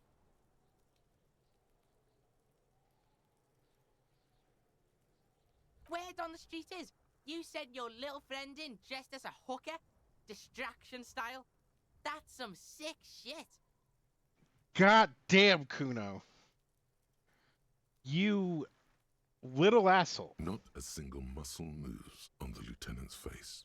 Kuno wants to hear all about it, but first we split the kilo, then we shoot the shit. Alright. Kuno knew you'd try that sneaky pig shit on him. Tell him, Kuno! Kuno's got brains. This shit doesn't surprise Kuno. So Kuno's gonna give you one more chance. Know this, pig. Shit is major. Major fucking choice, pig. Kuno won't take this shit lightly. The pieces are moving, pig. This is fucking domino shit. It's hard to see how not giving a boy a bag of amphetamine would cause some catastrophic cascade response. Right. Hard to see, but easy to feel. Somehow, this will change things. Tick, tick, tick, tick. Decision time. What's it gonna be? You gonna fuck the Kuno? Alright. You fucked the Kuno. Everybody, Kuno got fucked by his pocket pig. Just when we getting our business on, the pig throws it all away. I told you he can't be trusted. I told you. I told you he'd steal the shit. Relax, see? We got plenty of kilo. Kilo underground, in the tree. This ain't about that. This is about you and Kuno. You mismanaged this shit. Now everything is fucked between us. How are you gonna make this up to the Kuno, huh? There is genuine disappointment below the act, sire. In truth, Kuno doesn't really believe there's anything you can do to make up for this. The damage is irreparable. Yeah? How the fuck are you still alive, pig? It was what you said. Kim dressed up as a hooker, full drag, distracted him. What? Fuck right. Kuno's dad was sleeping like a bum. Kuno told ya. Kuno's dad doesn't give a shit about anything. Fucking breaking and entering shit.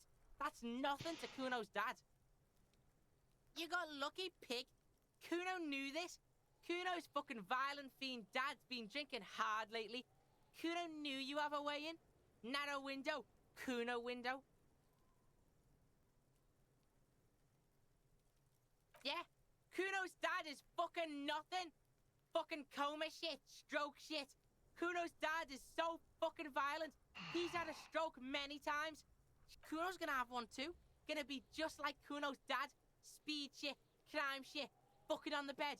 Kuno's gonna go out like Kuno's dad. Revachol West style. I really want a different direction for Kuno. But I can't say I'm confident that he will have a different direction. Stop saying all this sad shit, Kuno. There's a touch of grief in there. Fuck are you talking, sad? Kuno's got hard shit, death shit, nothing shit.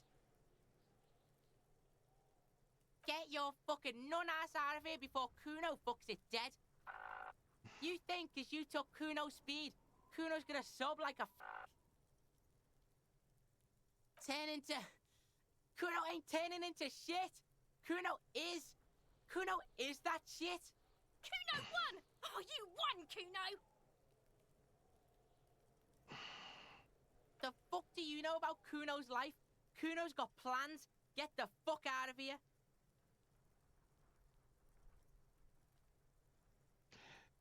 Yeah, we got plans. No matter how this unfolds, I cannot, in good conscience, give a 12-year-old the lightning. Like, no. Never. And, like, he's an officer of the law. So he double shouldn't be doing that. Fuck right there were. Fucking 3 years or some shit.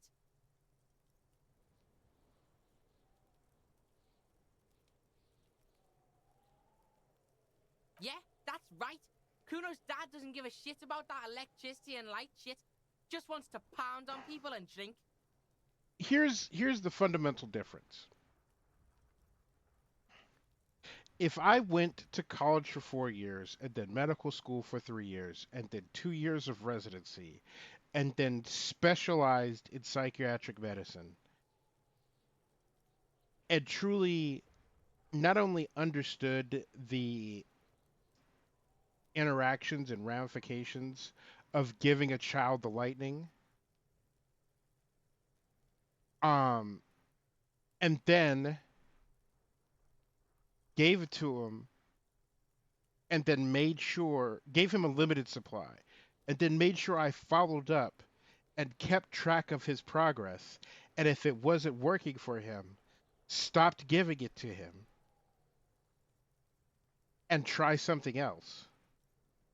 And also orchestrate other forms of therapy so that he can live a normal life. Like, and I've gotten into an argument with a friend of mine many times about, like, psychiatrists aren't just drug dealers with extra steps. Like, while there is a great deal of evil in the pharmaceutical industry, pharmaceuticals aren't necessarily bad.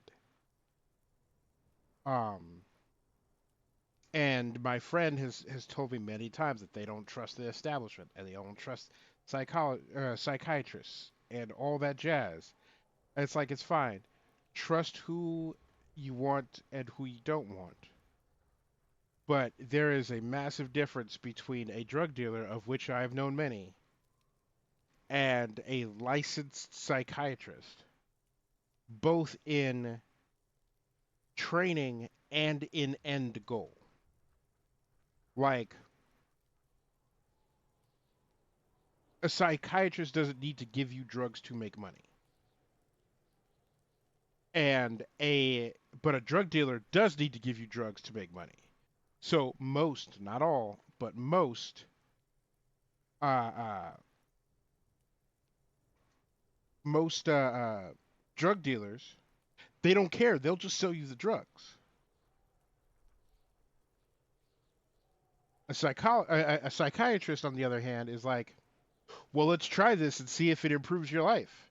Oh, it didn't improve your life? Let's try something else instead of just giving you more drugs. And any person with ADHD who has a Adderall, Ritalin, etc. prescription can tell you right now, it's hard as hell to get a hold of that shit. And I have heard tell of many people on ADHD who then just went and found a dealer and got meth. And they're like, well, this is what I'm doing to me. Anyway, the point is, despite the fact that this person is a cop, despite the fact that both as a cop and as a human being, he's a piece of shit, I'm still not going to stoop to the point of giving the lightning to a 12-year-old. That's right, it's a shithole. Kuno's gonna move underground, Leroy shit, ancient shit. Kuno's gonna live in a fucking catacomb. Yeah, in a tomb, Kuno. That didn't change shit, pig. That only made things worse. Fucking social worker shit. It doesn't work, pig. It doesn't work, Kuno. Only our shit works. The fuck about it? You're testing... Get lost, Yeah? The kingdom of Kuno? The fuck do you... Yeah, whatever. Kuno doesn't... Alright, it's autopsy time.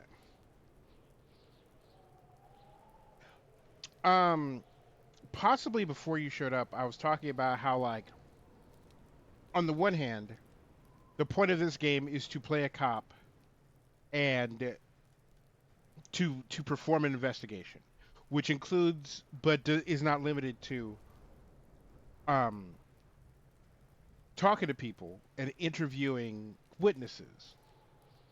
Except every time I walk up to someone, in my head, in my person, I'm like, don't talk to this cop. Nothing good comes from talking to cops.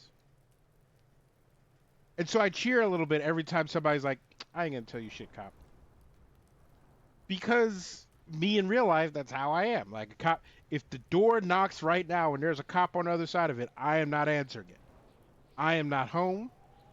I am not streaming. I am in Zimbabwe. I am in Timbuktu. I don't exist. If a cop shows up with a warrant and has questions for me, it's like, oh, I'm sorry, officer. I forgot how to speak until my lawyer shows up.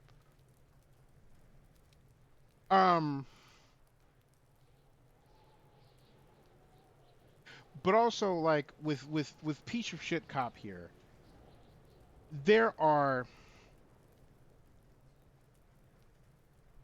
there's being a funny, congenial piece of shit.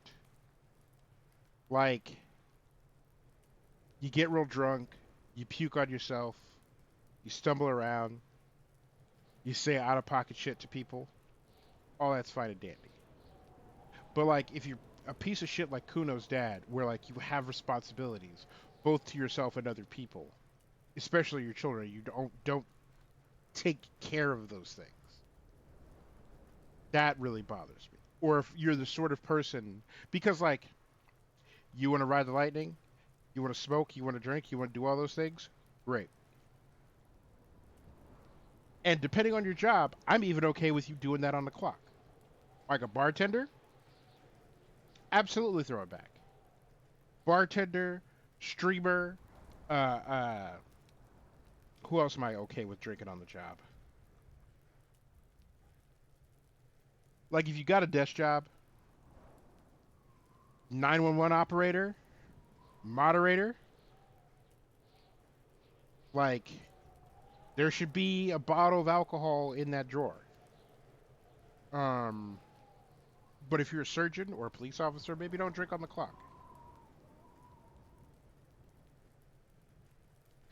I apologize in advance for what is about to happen to you. You mean something I should have said to every woman that I have tried to flirt with? That is fair.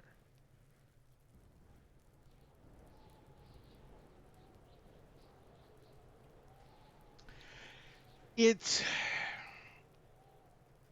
So to answer your question, which is because you acknowledge him as a piece of shit and you're playing him, as the player, do you find yourself more engaging as a protagonist, or do you tolerate him as a way to experience the world? I wouldn't necessarily say like tolerating. And there's another like interesting perspective on this. And there's a storytelling thing that I've espoused over the years, in that you do not have to like a protagonist for the protagonist to be interesting and compelling. You could have a protagonist that you do not personally identify with, that you think is kind of a jerk, but it's still interesting to follow them along on their journey. And there's an argument to be made that you can write a compelling story with zero good people in them. There is a movie that came out that I'm trying to remember the name of, that had Natalie Portman and Clive Owen and I think Julia Roberts and like one other, Closer. I think it's Closer. But you sit down and you watch that movie from start to finish, and every single person in it is a royal piece of shit. They're all awful people.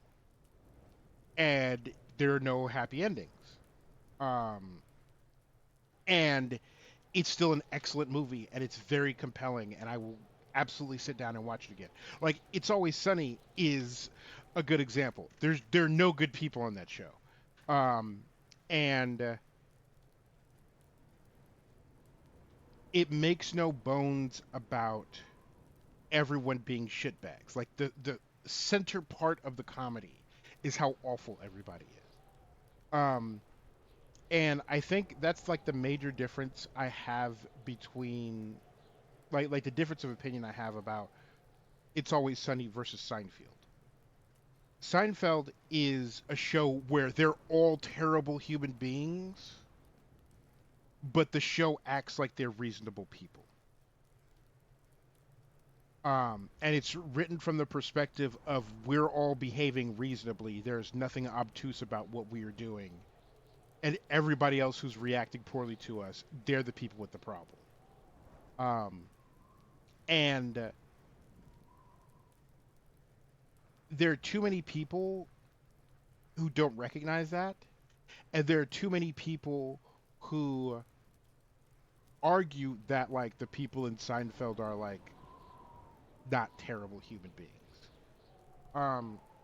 And part of why in like the 2.5 episodes of Seinfeld that I've sat down and watched, I found nothing funny or compelling about it is because there was no sense of like irony in it.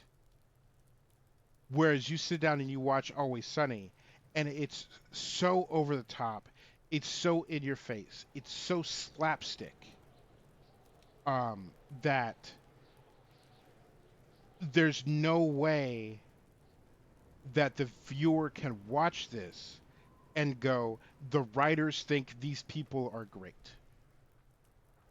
It's 100% you sit down and it's the writers going, look at these idiots and laugh at how terrible, awful, misbehaved, misaligned these human beings are.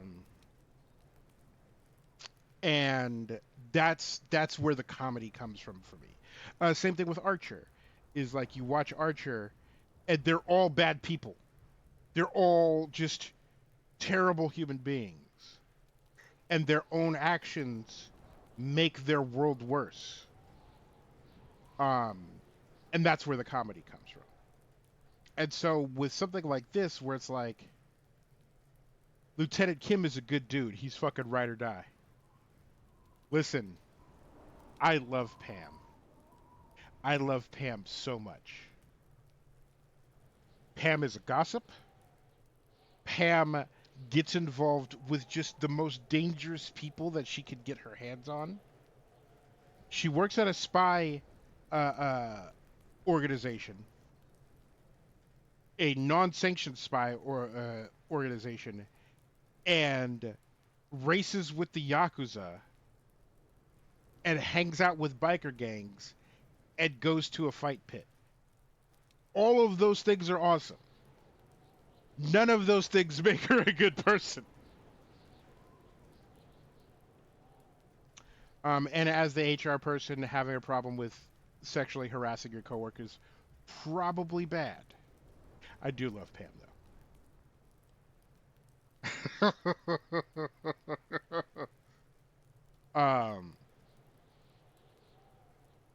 But yeah, like they're all terrible people, but it's still like entertaining to watch them do things. And it's the same thing here of like this guy is objectively like just he might have been a good cop at some point, but he's not a good cop right now. He left a body hanging in the yard for a week while he got fucked up. And like wrecked his shit. And yeah, Pam. Yeah. And what's her name? The girl who's changed her name because Archer can't keep track of it. I would marry her in a heartbeat. I would marry her yesterday. And we would have the messiest relationship / marriage / divorce. Like, that whirlwind marriage would end up with me dead in a culvert somewhere. Worth it. But yeah, so like to circle back to your question, like I don't have to like personify or even like identify with the protagonist to like enjoy the story. And it's the same thing with like horror movies. You sit down and watch a horror movie, and I'm watching 90 minutes of somebody doing the exact opposite shit of what I would do. Yeah, Carol, Cheryl, etc. Well, okay, we're gonna revisit Lieutenant Kim in a second, but like, yeah, a horror movie is me watching 90 minutes of somebody doing shit that I would never, which is why Insidious was such a good part of what made Insidious such a good movie, is because small spoiler for Insidious, you're watching it and it's like your traditional like family moves into new house, weird shit starts happening, wife is like, there's something not okay here. Now what usually happens in these movies is the husband goes, oh, what are you talking about? You're kidding. In Insidious, the next scene is the moving truck pulling away from that house. Because the husband was like, honey, you said the vibe is off here? Pack everything up. We're getting the fuck out. And when I tell you, when I was watching Insidious on Netflix at like 2 o'clock in the morning, earlier this year, for the first time, I fucking cheered out loud. You could have put a microphone a block away from my house and you would have picked up my cheer. I was like, that's a good man, that's a good husband, and this is great writing, and I love where this movie is going. But yeah, I don't need to like necessarily like identify. Like he's a cop. Already, I'm like, ugh. I don't necessarily need to like identify with him to have a good time following this character's journey through this. And another good example of that is if you haven't played it, there's a game called Spec Ops: The Line. And it's a little topical right now, but that's a whole different thing. Spec Ops: The Line is one of the greatest games I've ever played because it is a very well put together, tight military shooter. It's good. Just the things you want a military shooter to do, it go bang bang. There are enemy insurgents all over the place. You're in an unfamiliar environment halfway around the world. Going bang bang. It's great. It's exactly what you're looking for. Except the game is also a commentary on like the horrors of war. And just like every other military shooter, um, thank you for stopping by. Thank you for lurking. But whenever I play a military shooter, there's always this like,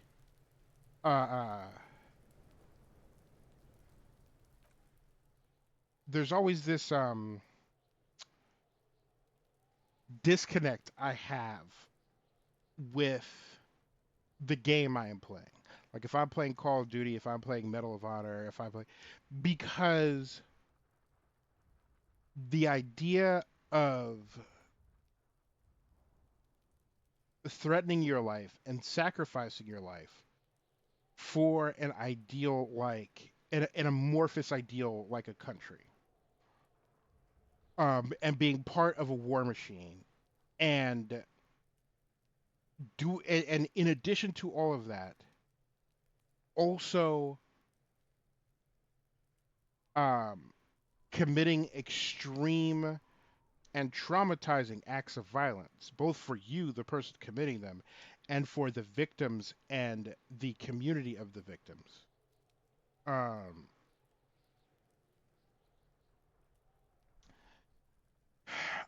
then, so yeah, I play a military shooter, and there's a disconnect for me because that's not something I would ever choose to embody. And honestly, like I feel like a much more like intimate interpersonal connection with um like Stardew Valley and Dark Souls than I do with like a military shooter or with a game like this, because like in Stardew Valley it's like capitalism the game. Well, no, it's not capitalism the game. That's not fair. But it is work to make your daily bread. It's go outside, put shovel in ground, plant things, water them, watch them grow, and then use that to feed yourself and others. Like, that's something I can get behind. It's something that I can get into. Um, and like, what the Dark Souls series specifically, and I'm not talking about like the whole like FromSoft Souls like, I'm just talking Dark Souls 1, 2, and 3, is you wake up cursed and then you got to do something about it. It's not you set off on some epic journey with some radical ideal to like save the world or something like that. You wake up and the world sucks and you got to deal with it. Um and it's like these are the cards you're dealt. This is your lot in life. What are you going to do? Um,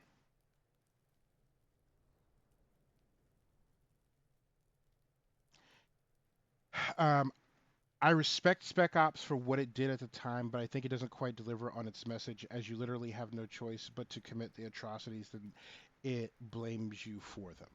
Um, that's that's a fair criticism. Um, though the way I interpreted the messaging when I played it was how a soldier committing a war crime is disconnected from the reality of what they're doing. How it is, how there is an enormous element of dehumanization involved. Um, 1 second.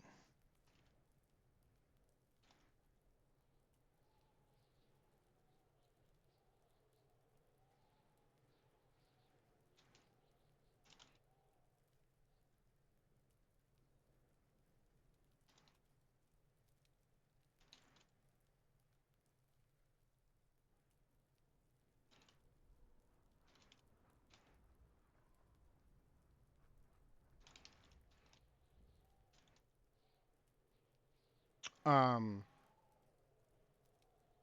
but yeah, like the just this like there's this veneer, this illusion that is overlaid over the things that you are doing. Um, except that many people, soldier or otherwise, don't get that veil ripped away moment.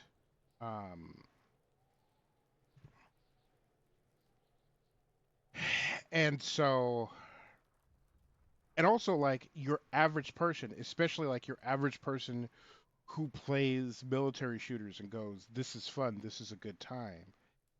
They don't understand that there are parts of the world where they weave bombers and drones into rugs, um, because it's such a fundamental part of their society.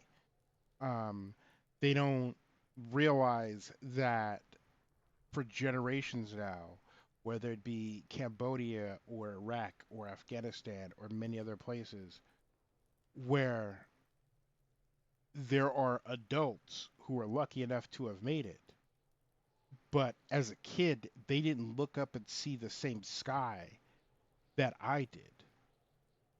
Because, like, I know what it's like to have an occupying army patrol the streets, the LAPD right there. And, like, for me personally, there are two skies. There's helicopter above or not helicopter above. Again, because of the LAPD. But I can be somewhere away from the city and look up at the sky and just see the sky. And there are millions of people, adults and children alike, who can't experience that joy. Like, there are people out there who get sad when there's a cloudy day because there isn't any sunshine. And then there are millions of people who are glad when there's like a cloudy day because that means that death isn't going to rain from the sky. Um but yeah, but again, circling back to the original point, like there are a lot of ways that you can go on a journey with characters who are shitty and experience a fulfilling story. And again, I think there's a big difference between experiencing a fulfilling story and like enjoying a character or enjoying a story. Like I'd argue that a lot of the horror movies I watch, there's no enjoying them. Um, but they're still great and I still have a good time. Um, but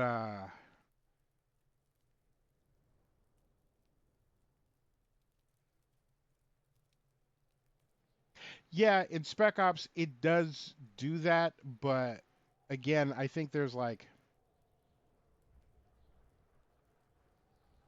an assumption. I think it's like a layered thing. Um, because okay, so Kato, Spec Ops: The Line. It's a military shooter.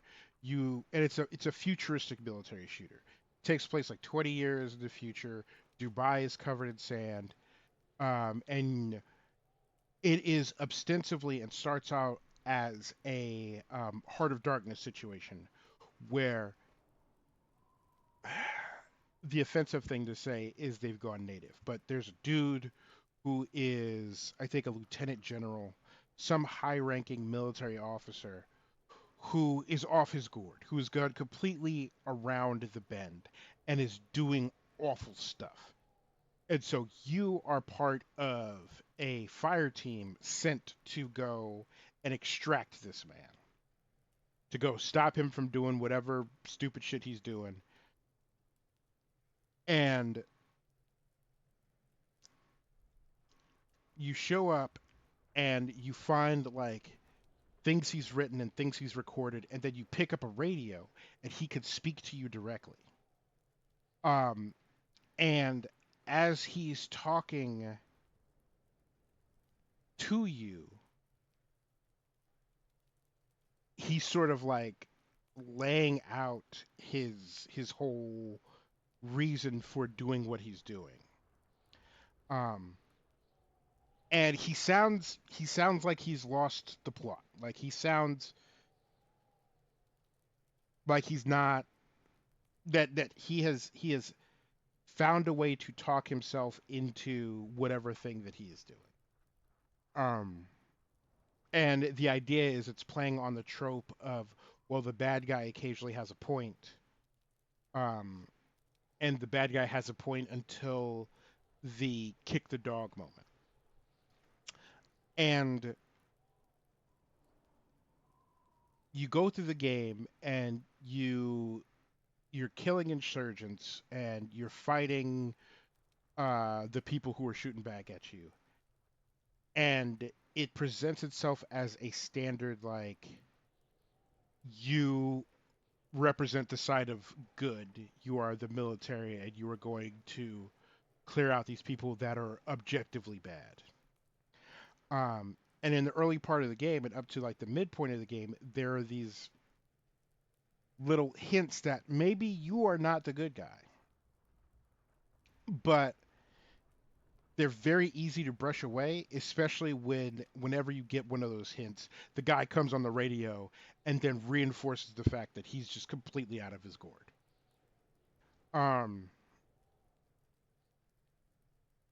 But then you do things, and like the one thing that really sticks out clearly is the white phosphorus thing. And you go through and you find the guy, and you kill, or you find the guy and you confront him, and he's like, you have done awful, terrible, unspeakable things. And you're like, what are you talking about? And then it plays back sections of the game where you did normal Call of Duty stuff, but then it shows what really happened, and you're actually committing a war crime. You're actually doing something terrible. And at one point, you are fighting. You're stuck in a place, and you're defending a position, and then you call in an airstrike. And you know, the airstrike hits, the area is cleared, you move on. And then in the replay, or in the flashback to what actually happened, your character is actually arguing with the other members of your fire team, and you're going, no, we have to use white phosphorus here. We gotta, and they're like, you can't do that. You're not supposed to do that. And then you call in the white phosphorus anyway. And then there is a fairly graphic depiction of what happens with white phosphorus. And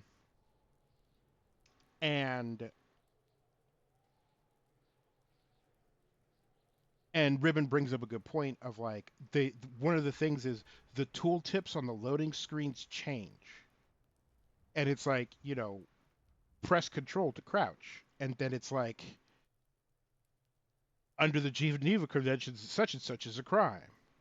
And then it starts asking, like the loading screen starts asking, do you know what you're doing? Are you doing the right thing? And then the deeper you go, and when you hit this confrontation, it does tell you this is all your fault. And I never interpreted that it was like me, the player, that it is my fault. I always interpret it as the guy who is behind the eyes of the soldier that is committing these crimes, that doesn't see the crimes that he commits. That is part of his wake-up call. Is the tooltip on the loading screen being like, "Yo, you are committing a crime." And so I've always seen it as like, not as a way for the player to understand that what they're doing is terrible and war crimes and crimes against humanity, but that the like I said, the person behind the eyes of the soldier that is doing those things. Because it also, in a very meta way, is like, you are not playing the game, you are experiencing a soldier who is playing a game, except that game is his real life. Like, I think it is part of the reinforcement of the manifestation of the dissociation that someone who does those things experience it.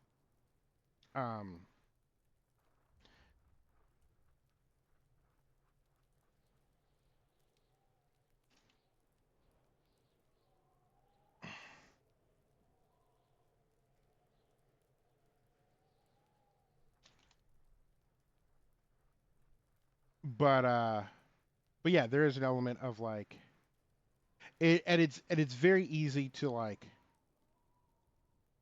and it let me start again. It may be that I am putting too much into the game, that I am reading too much into it. Maybe the developers and the writers are like, no, you did this. This is your fault. You the player. But like I said, I never interpreted that way, and that might just be a natural consequence of the fact that I personally very, very, very rarely get like personally invested, as in like I never embody the characters that I play. And part of it is simply that like 99% of games don't have characters that look like me. Don't have characters that speak to me in that essential way. And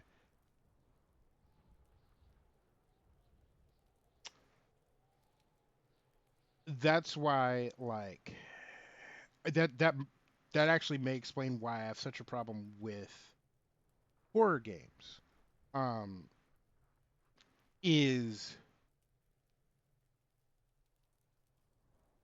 because of like the horror aspect of it and the ways in which they create a sensory experience tied to the fear. I get more embodied and personified in those games. And when I cross that threshold, when I step over that line, is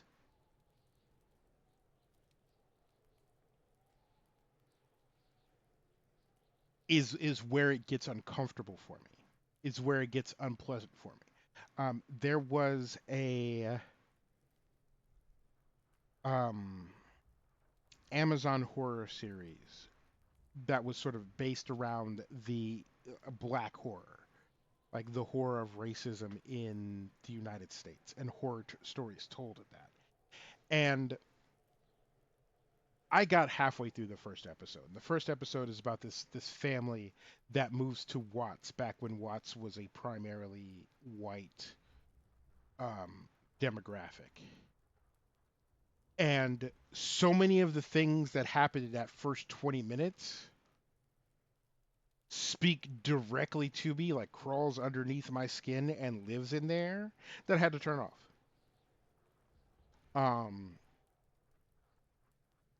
And so yeah, I don't know the reason for it, the source of it, but I don't necessarily like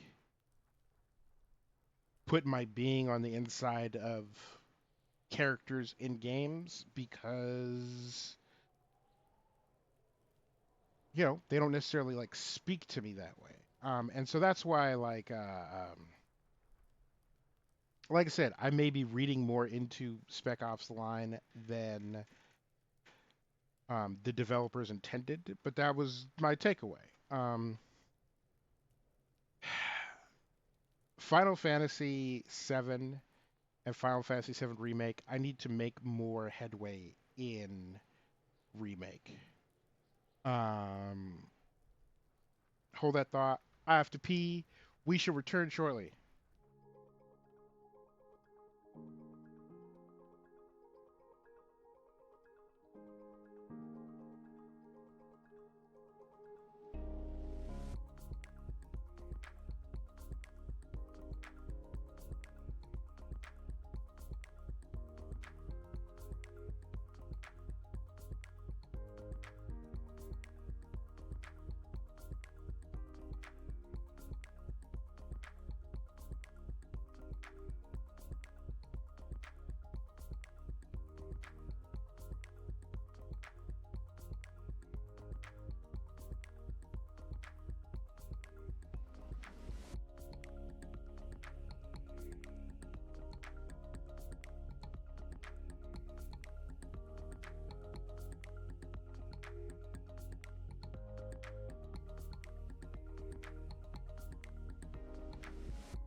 All right, I have returned.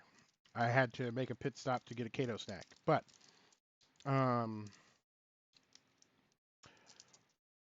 yeah, I gotta play more of Final Fantasy VII Remake. But I will say that like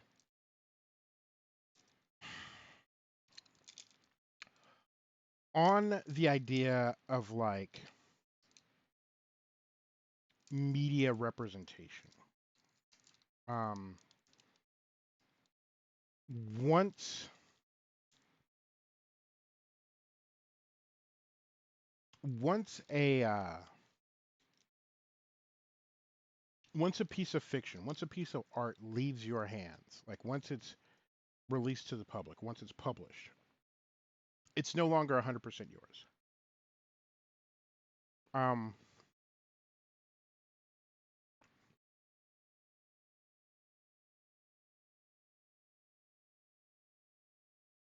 and fans of your work are right to internalize it in their own way, even if it's not how you intended.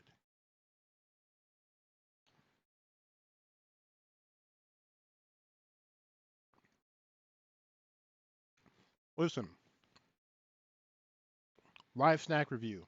The non-American Kit Kat, I don't care how mid, they're all bangers. Delicious. Delicious. But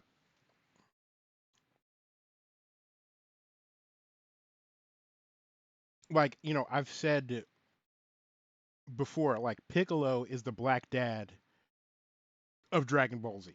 Like he's ours. Um and like Sherlock Holmes or Sherlock, the BBC um Benedict Cumberbatch one is an abusive gay love story.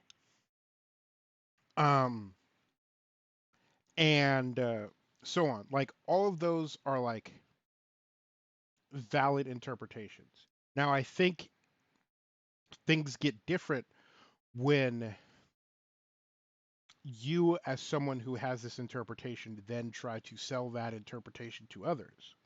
But that I think that's fundamentally a different discussion. Um,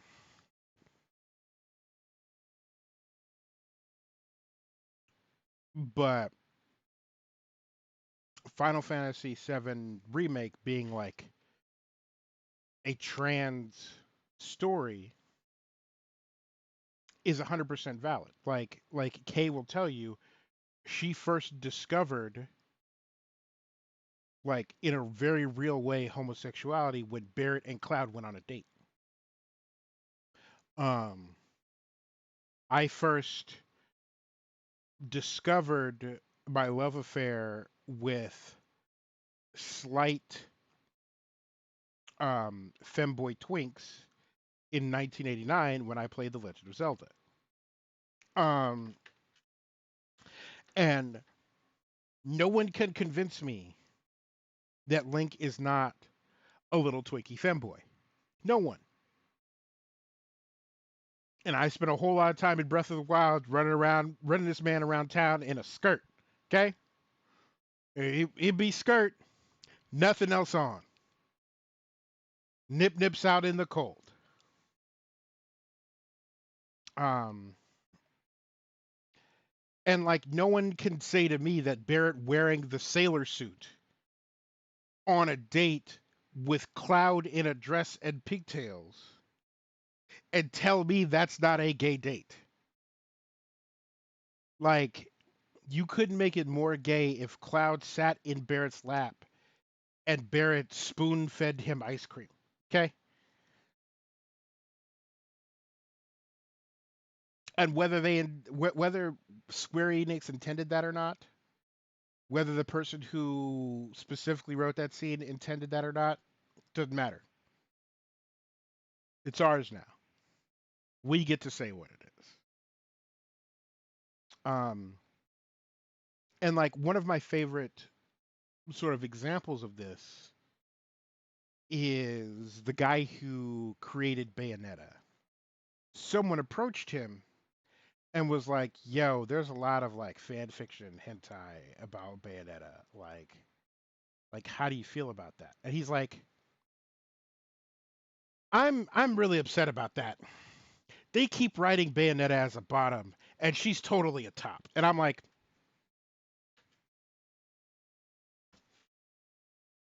"Yes." Because it's true. Like once it's out there, people get to decide what it is. Um, they made Bayonetta straight in 3. That is some really bad fan fiction. That is some terrible fan fiction that they made in that game. Ugh, I'm glad that's not canon. No way, pan. Woo-wee. By pan, maybe. Straight? Gross. Um,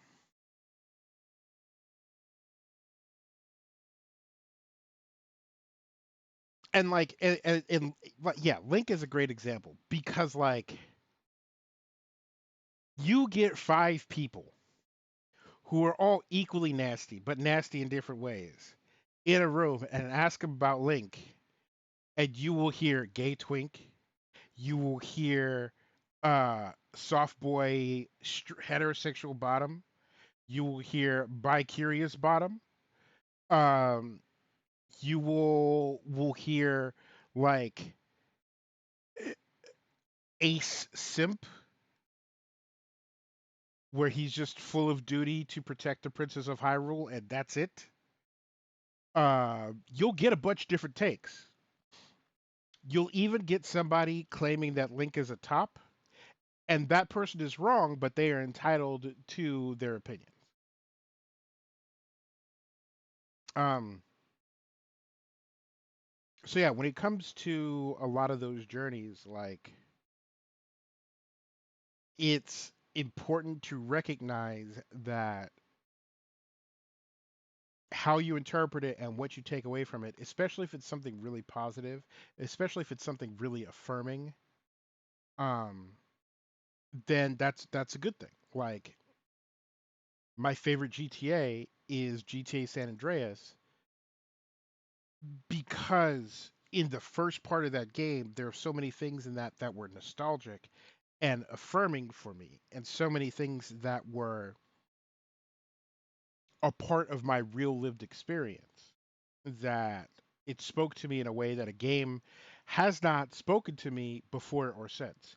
And in fact, very few pieces of media have to me that way at all. Um, and yeah, it was very, very strange to experience that in a video game. Um, but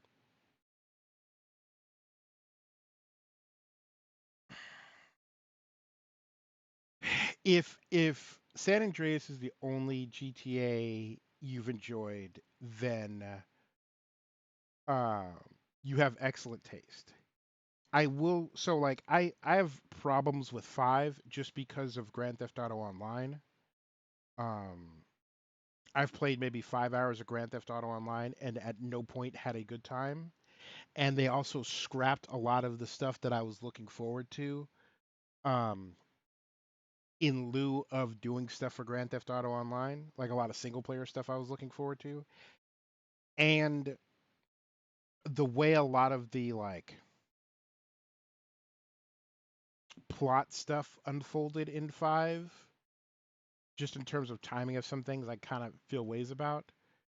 Um, but I will say 5 had some of my favorite characters of the whole series, but that might be because I'm an LA person.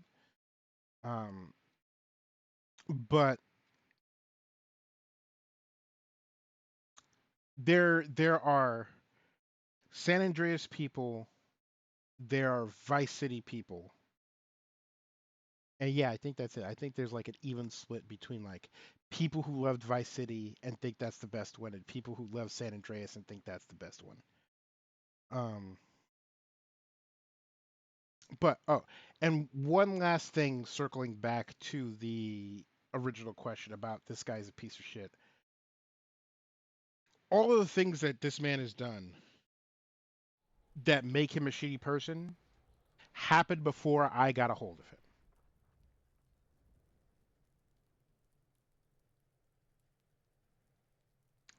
And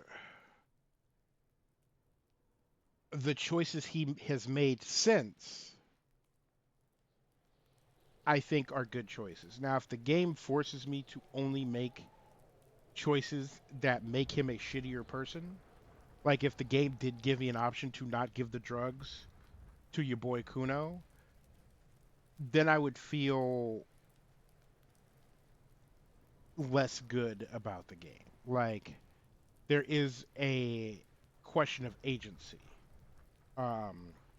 And if the game limited my agency to just being shitty, I would have a much more negative reaction to this cop being shitty. Because just because he exists as a shitty person before I showed up, that's fine and dandy. That's amusing. And like tracking down how he's been shitty has been entertaining. But then forcing me to do shitty things would not sit well with me. Yeah, Red Dead Redemption 2 is another great game of there are no good people in this game. They're all dirtbags. And yet, it was a compelling journey. The body. The rotting man lies on his side with his eyes looking straight through you. The belt is still around his neck. His body is supine and open to intrusion by autopsy. The lieutenant adjusts his glasses and takes a deep breath. Shoot, Looney Rooney.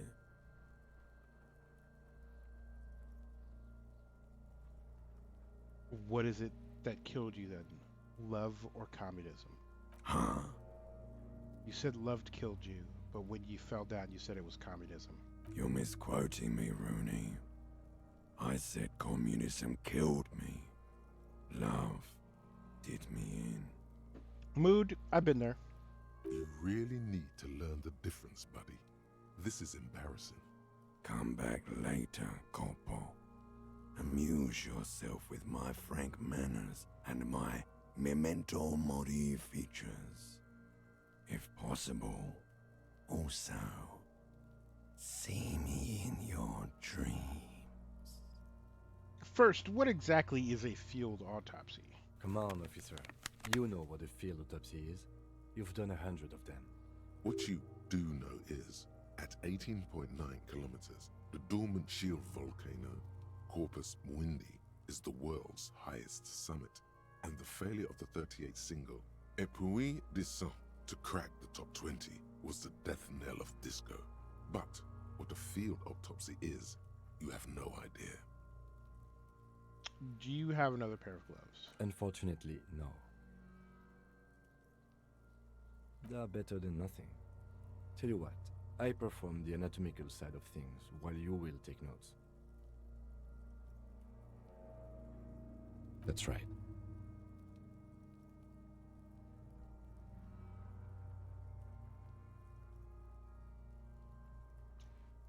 And I think that's a good point, is that like the whole like internal dialogue of this game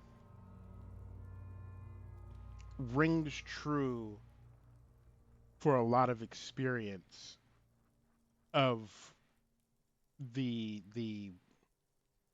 human experience, for lack of a better term. Because I've definitely like tried to remember something important, and every piece of random trivia has sprung into my head.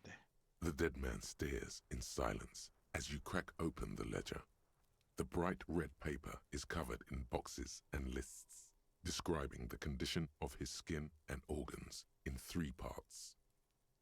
Above those, an 11-field info form needs filling out first. It begins with, "That's you." Right, Harry Dubois. The corpse is indifferent to your scribblings, just lies there. The next box says, Coroner's case number. KK57-0803.0815. KK equals Kim Kitsuragi. 57 equals Precinct 57, followed by his date, 0803, and time of arrival, 0815, on the scene. He's indexed the case after himself, not you. That's because he doesn't want to bring up the messy question of your initials. Next. NA. Next. Date of birth. NA. Roughly 50. Dry 40. The damage is so extensive, it's better to err on the young side. Right 50. The corpse looks ageless, like meat on a hook. Mondial. Mondial. Fair to olive-skinned, from the Isola of Muindi. This is as vague as it gets. You might as well say whitish. The pudgy mess of curdled meat looks neither Mondial nor anything other. Fucky, fucky!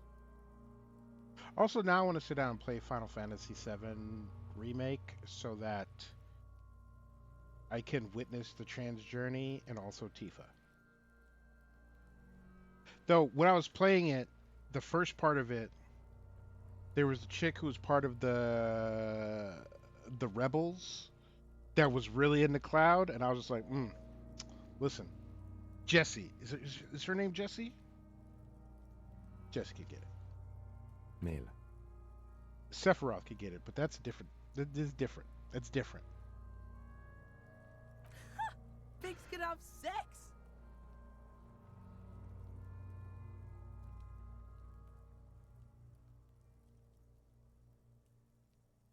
Nor does he look male, with his pregnant belly and indistinguishable Yeah, face. Jessie. Jessie could get it.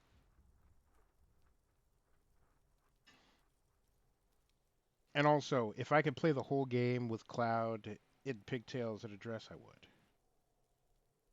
We're still going with March 4th, 51. I have a big soft spot in my heart for bottom femboys that can be bullied into dresses. Alas, I do not have it on PC. I have it on the PlayStation. What else? 9. Body identified by is non-applicable. 10. Case number is the same as the coroner's case. KK 57 0503 0815 listens motionless, with the cargo belt still around his neck. Only one box remains. Evidence of treatment. None. At least not after the initial examination. Yeah, I feel like it was built for the PlayStation, so I'm gonna play it on PlayStation. It's the same thing with like Spider-Man or like the Dark Souls games. Like the Dark Souls games were built for consoles.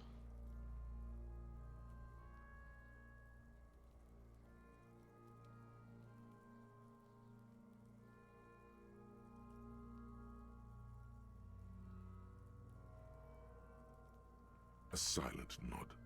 The lieutenant places his gloved hand on the corpse's chest, as if in preparation. Get in there, Kim. Your central nervous system recognizes this gesture. It's the stations of the breath. Ecclesiastic, religious in nature, a holdout from pre-DeLorean burial rites. It takes him 2 seconds to perform. Then, somewhere in Jamrock North, a small wood shed behind Rosencrantz Row, Lieutenant Nick Feuerbat puts his hand to the chest of a small corpse, no larger than a monkey. It's raining outside, light drizzle. There is darkness in the shed. Elsewhere yet, an obese female sits in a wicker chair, her silhouette bull-like against the window. Outside, Grand Coudon. The day is turning dim for Sergeant Mac Dawson. Hand extended, he approaches, to make sure she is dead more than anything else. And so, all across Jamrock, Coal City, GRIH, 42 deceased persons found today, 42 stations of breath. We should start the post-mortem. The corpse cannot feel Kim's hand on his chest. It no longer meaningfully interacts with its surroundings. A thicket of boxes and lists on red copier paper tries to answer why. Clothes. The deceased wears armored boots and white briefs. The make of the briefs is Babrodine, I think. Let's see. Turns the body on its side to check the underwear label. See, it's happening. Babrodine, yes. Inexpensive. Size M. Color white. I'm sorry, that mountain of a man does not wear medium. The disappointment is palpable. The red-haired thing was expecting something more lurid. Yeah, the DS1 remaster port was dog shit. I don't know if there was a DS1 port of the original.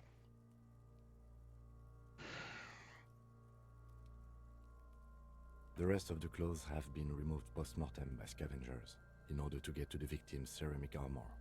Officers are in search of the missing pieces. Removal of the boots is left for processing.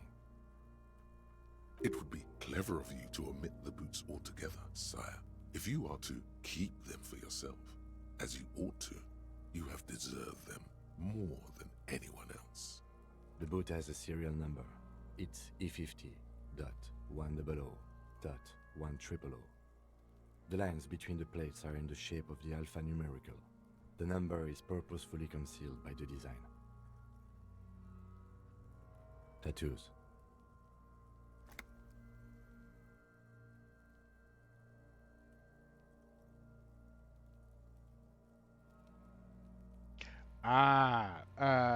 Oh, and a note about Dark Souls 2. Dark Souls 2 is the much maligned game in the trilogy. And while, like many people, I'd argue 3 was the best game, I'd also argue I had the most fun playing 2. That may be because I was allowed to dual wield 2 big fuck off buster swords, but that might have been 90% of it. It was a good time though. The upper torso is covered in a single continuous tattoo resembling a microelectronical circuit board. It reaches from the right shoulder to the heart. The ink is blue and white. The assistant has a color photograph of the markings to be added to the case files as document A1. The photo is taken on the scene using a Trigat Mini. The deceased has a belt for airlifting cargo around his neck, tied with a hangman's knot. Color yellow. Length 3 meters. There is a buckle on the other end. Well-nourished, athletically built, measuring 1.8 meters. Generally consistent with age, about 50. Preservation is good. Ambient temperature below freezing. Body hair is light brown. Distribution is consistent with age. The deceased had male pattern baldness. Hair is combed back, short. Lividity is consistent with hanging. The head is congested. Contusions are present on the head, chest, and thighs. Consistent with stones thrown post-mortem. Low velocity. Low velocity. The burn. The absolute fucking shade. Fucking low velocity? You think Kuno doesn't know what you're talking about? Velocity was fucking max. Talking shit about Kuno's velocity. I hate Kuno so much.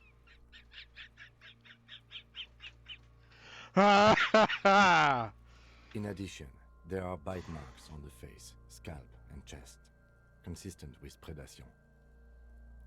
Ligature mark.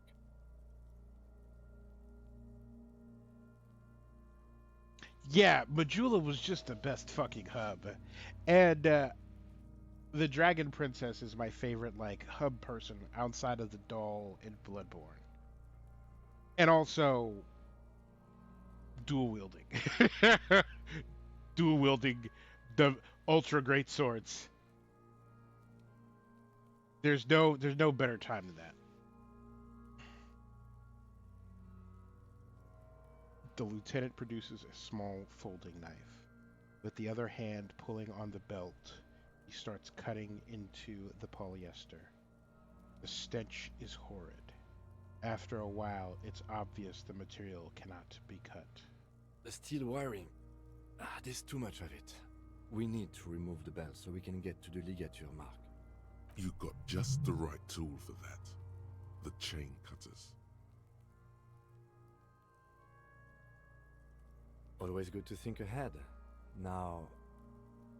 He points to the rope squeezing the dead man's neck. We need to cut the belt to see the ligature mark below.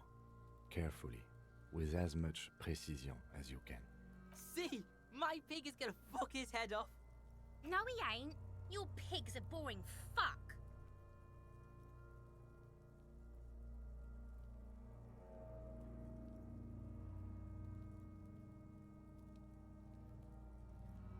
Yes, I'm Kuno's pig. I agree. The belt is equally tight around the whole circumference of his neck, swelling over the edges like white bread rising from the east. So, Bloodborne, where Bloodborne falls in the conversation, I think, is really interesting because while it's a Souls-like, it's also like a fundamentally different animal. Same thing with Sekiro. Like, out of all of the FromSoft games I've played so far, Sekiro is probably my favorite. Bloodborne being second. But that's because I found Sekiro to be the fucking hardest out of all 5 because I haven't played Demon Souls yet. But yeah, Bloodborne is also just a different animal.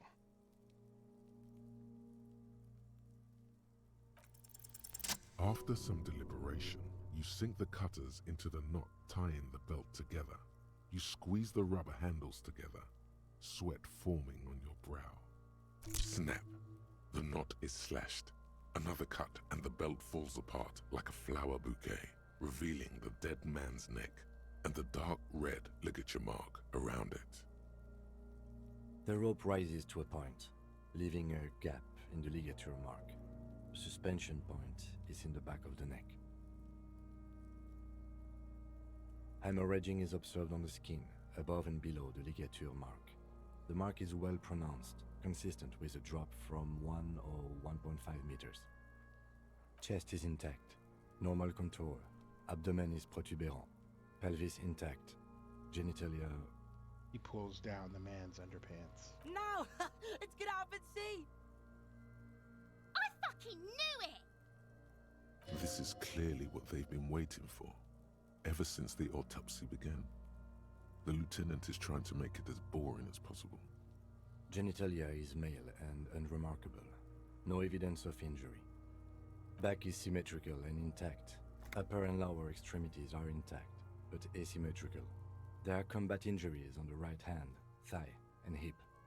In addition, I see smaller, residual scars, too numerous to count, covering about 30% of his skin. From wounds sustained over 2, maybe more decades, dispersal and accumulation indicates long and active combat duty. Last item, hands.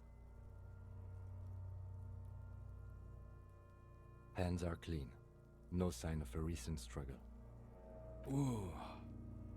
That's all for the external. Well done. What next? Internal. Central nervous system. I have nothing. Do you have anything on this man's central nervous system? Of course, there is a moral to be drawn from it. A moral to this story. No. Musculoskeletal.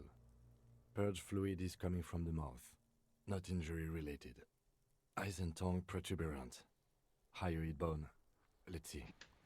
With his eyes almost closed, the lieutenant puts his hand on the dead man's throat and begins to massage it, gently. A rotting smell erupts from the mouth. Purge fluid runs down his lips, black and viscous. You hear cracks as the lieutenant moves his sharp fingers inside the flesh, like the creaking of an old house at night. Yeah, jack that fucker off! The hyoid bone is fractured. The rest of the musculoskeletal system is intact. Unremarkable. Respiratory system. Back hunched as if in prayer, he begins to pry open the dead man's jaws. He stops to exert more force. Both hands are... Oral cavity shows no lesions. The victim has received dental implants, possibly after a combat wound. Mouth swollen, hemorrhaging present in mucosa of the lips and mouth. No scream, no sigh of relief rises from the darkness inside. It's humid there. Sickly sweet air, unlike anything living. You feel like you're about to throw up again, straight in that mouth of his. Hepatobiliary, NA.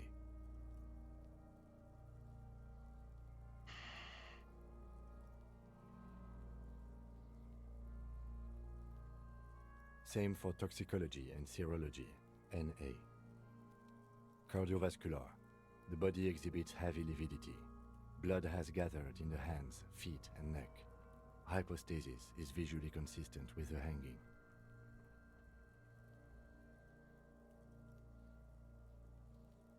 Gastrointestinal. No, I did not, and I don't know how I missed it. I offer no excuse. I need to see it. Because you had me at the name. This will do. Digested semi-solid food in stomach. Voila. Write it down, omit the voila. What's next on the list? Let's see. We have bite marks, contusions on the head and chest, and a ligature mark encircling the neck. You'll need 3 fields. Leave a 4th one too. Head, chest, and scalp bite mark injuries. Predation by birds has caused damage to the body. Odontologist does not need to be consulted. And your opinion, officer?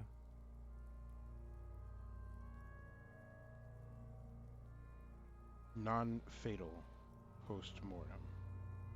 Agreed. Next injury? Contusions. So, the scalp bleeds from a post-mortem head injury, a stone. The injury does not have the rim of an early inflammatory response. The perpetrator on the scene has confessed to causing it post-mortem. Hey, Zyke, welcome. At maximum velocity, fucko!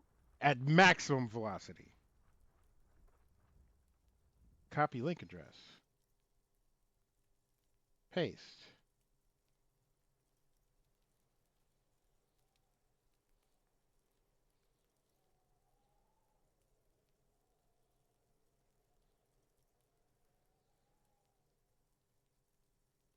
The world's crabbiest Souls-like. This actually looks dope as shit.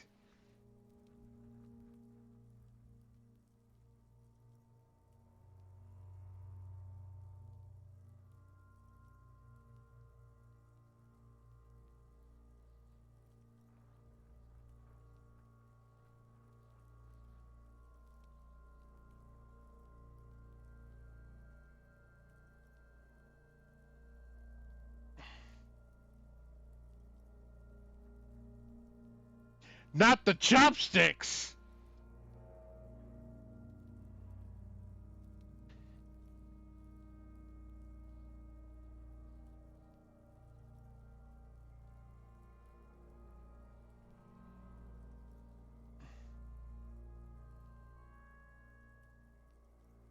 Not the chopsticks.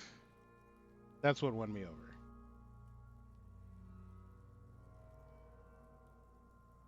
Another crab's treasure. Give me a moment. I need to add this.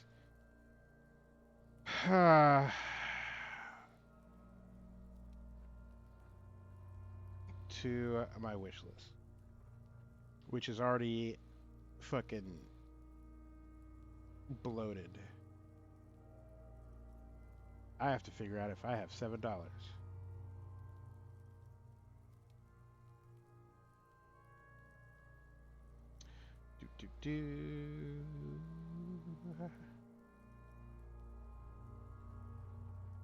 It's the chopsticks that really put me over. All right, add it to wish list.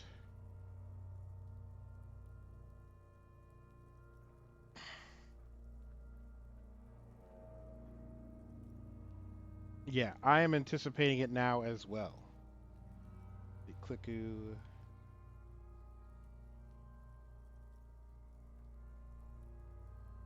Coward.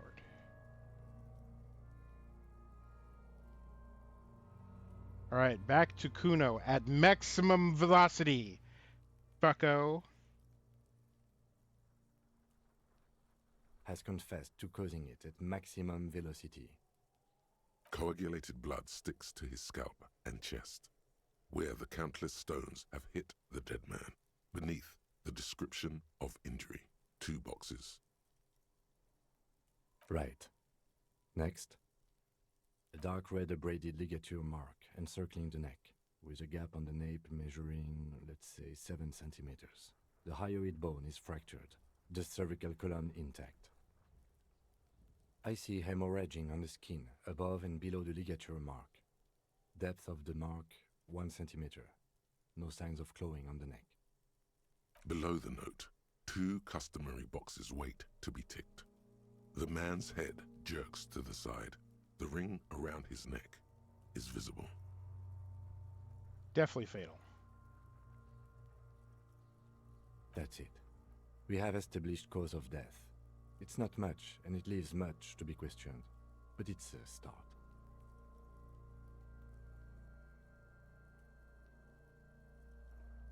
Let's wrap this up. I pronounce this field autopsy over. Well, we established probable cause of death.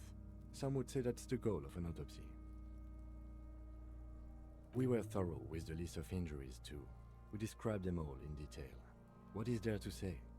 Given the circumstances, it was a professional field autopsy. I need a copy of that autopsy form. Then I will drive him to Faubourg for processing. He's thinking, did I miss something? I'm sure we didn't get everything. There's always something.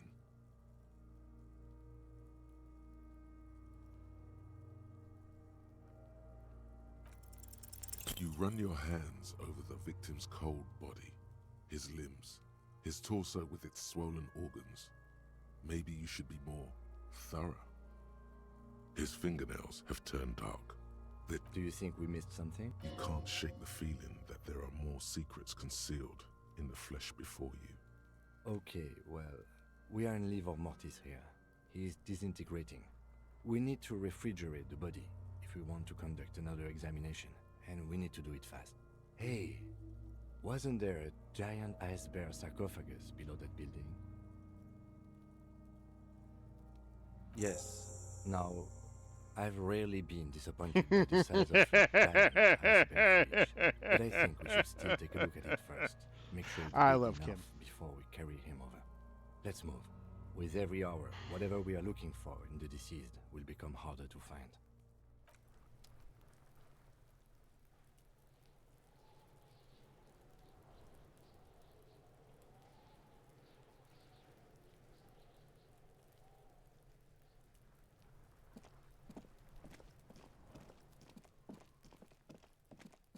Cause I am living in a material world, and I am a material girl.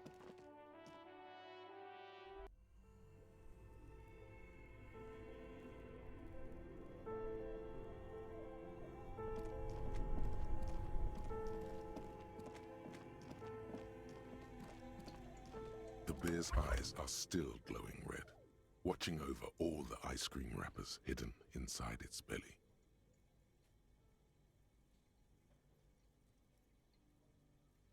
It's certainly an eccentric choice, but it is capacious and cold enough, too. But the optics on this are awful, he thinks. We need to be as silent as we can. Your visual confirms you could fit 2 more bodies in the ice bear fridge. Shall we go and get the body, then? I'll take the head, you take the feet.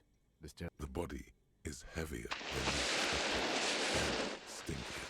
It takes half an hour to get it down to the fridge. Then 10 more to stuff it into the fridge. The lieutenant takes a step back to admire your handiwork. Beautiful. A dead body in a nice bare fridge. This is some of the best police work I've ever done.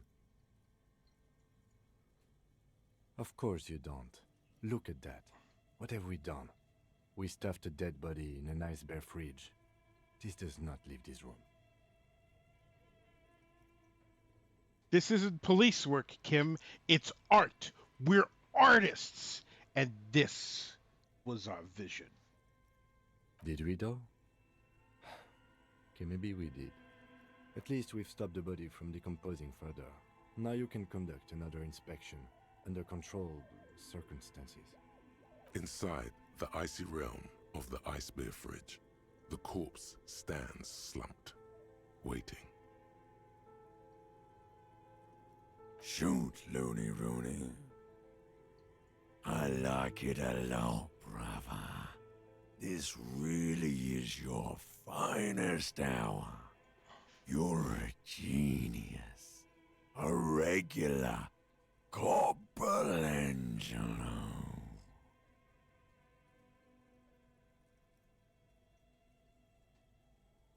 I get that it's this world's take on Michelangelo, but like, sus.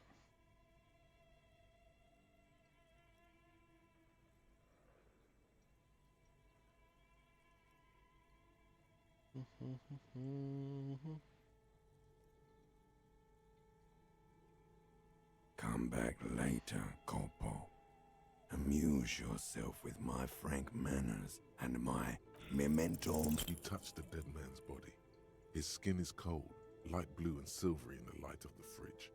You still have no idea where to begin, or what to even do with him. It'll come to you sooner or later. At least he's safe here until then.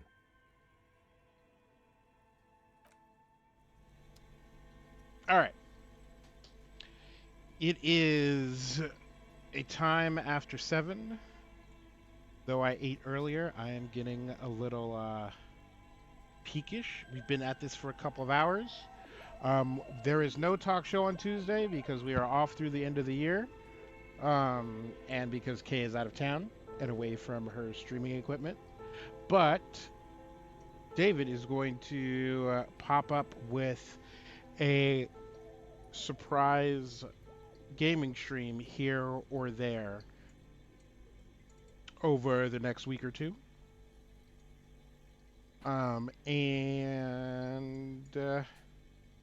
Yeah, we'll see what we'll be playing. I won't make any more progress on Disco Elysium. That is for the Friday stream. I don't want anybody who has been following on this journey to miss any of it. But there are other games we can play. And so you will have to tune in to see what I decide to play 5 minutes before the stream starts. But thank you very much for hanging out. As always, I am always glad that you are here. Save. We are going to find somebody to raid. And we're going to do that. And I will see y'all soon.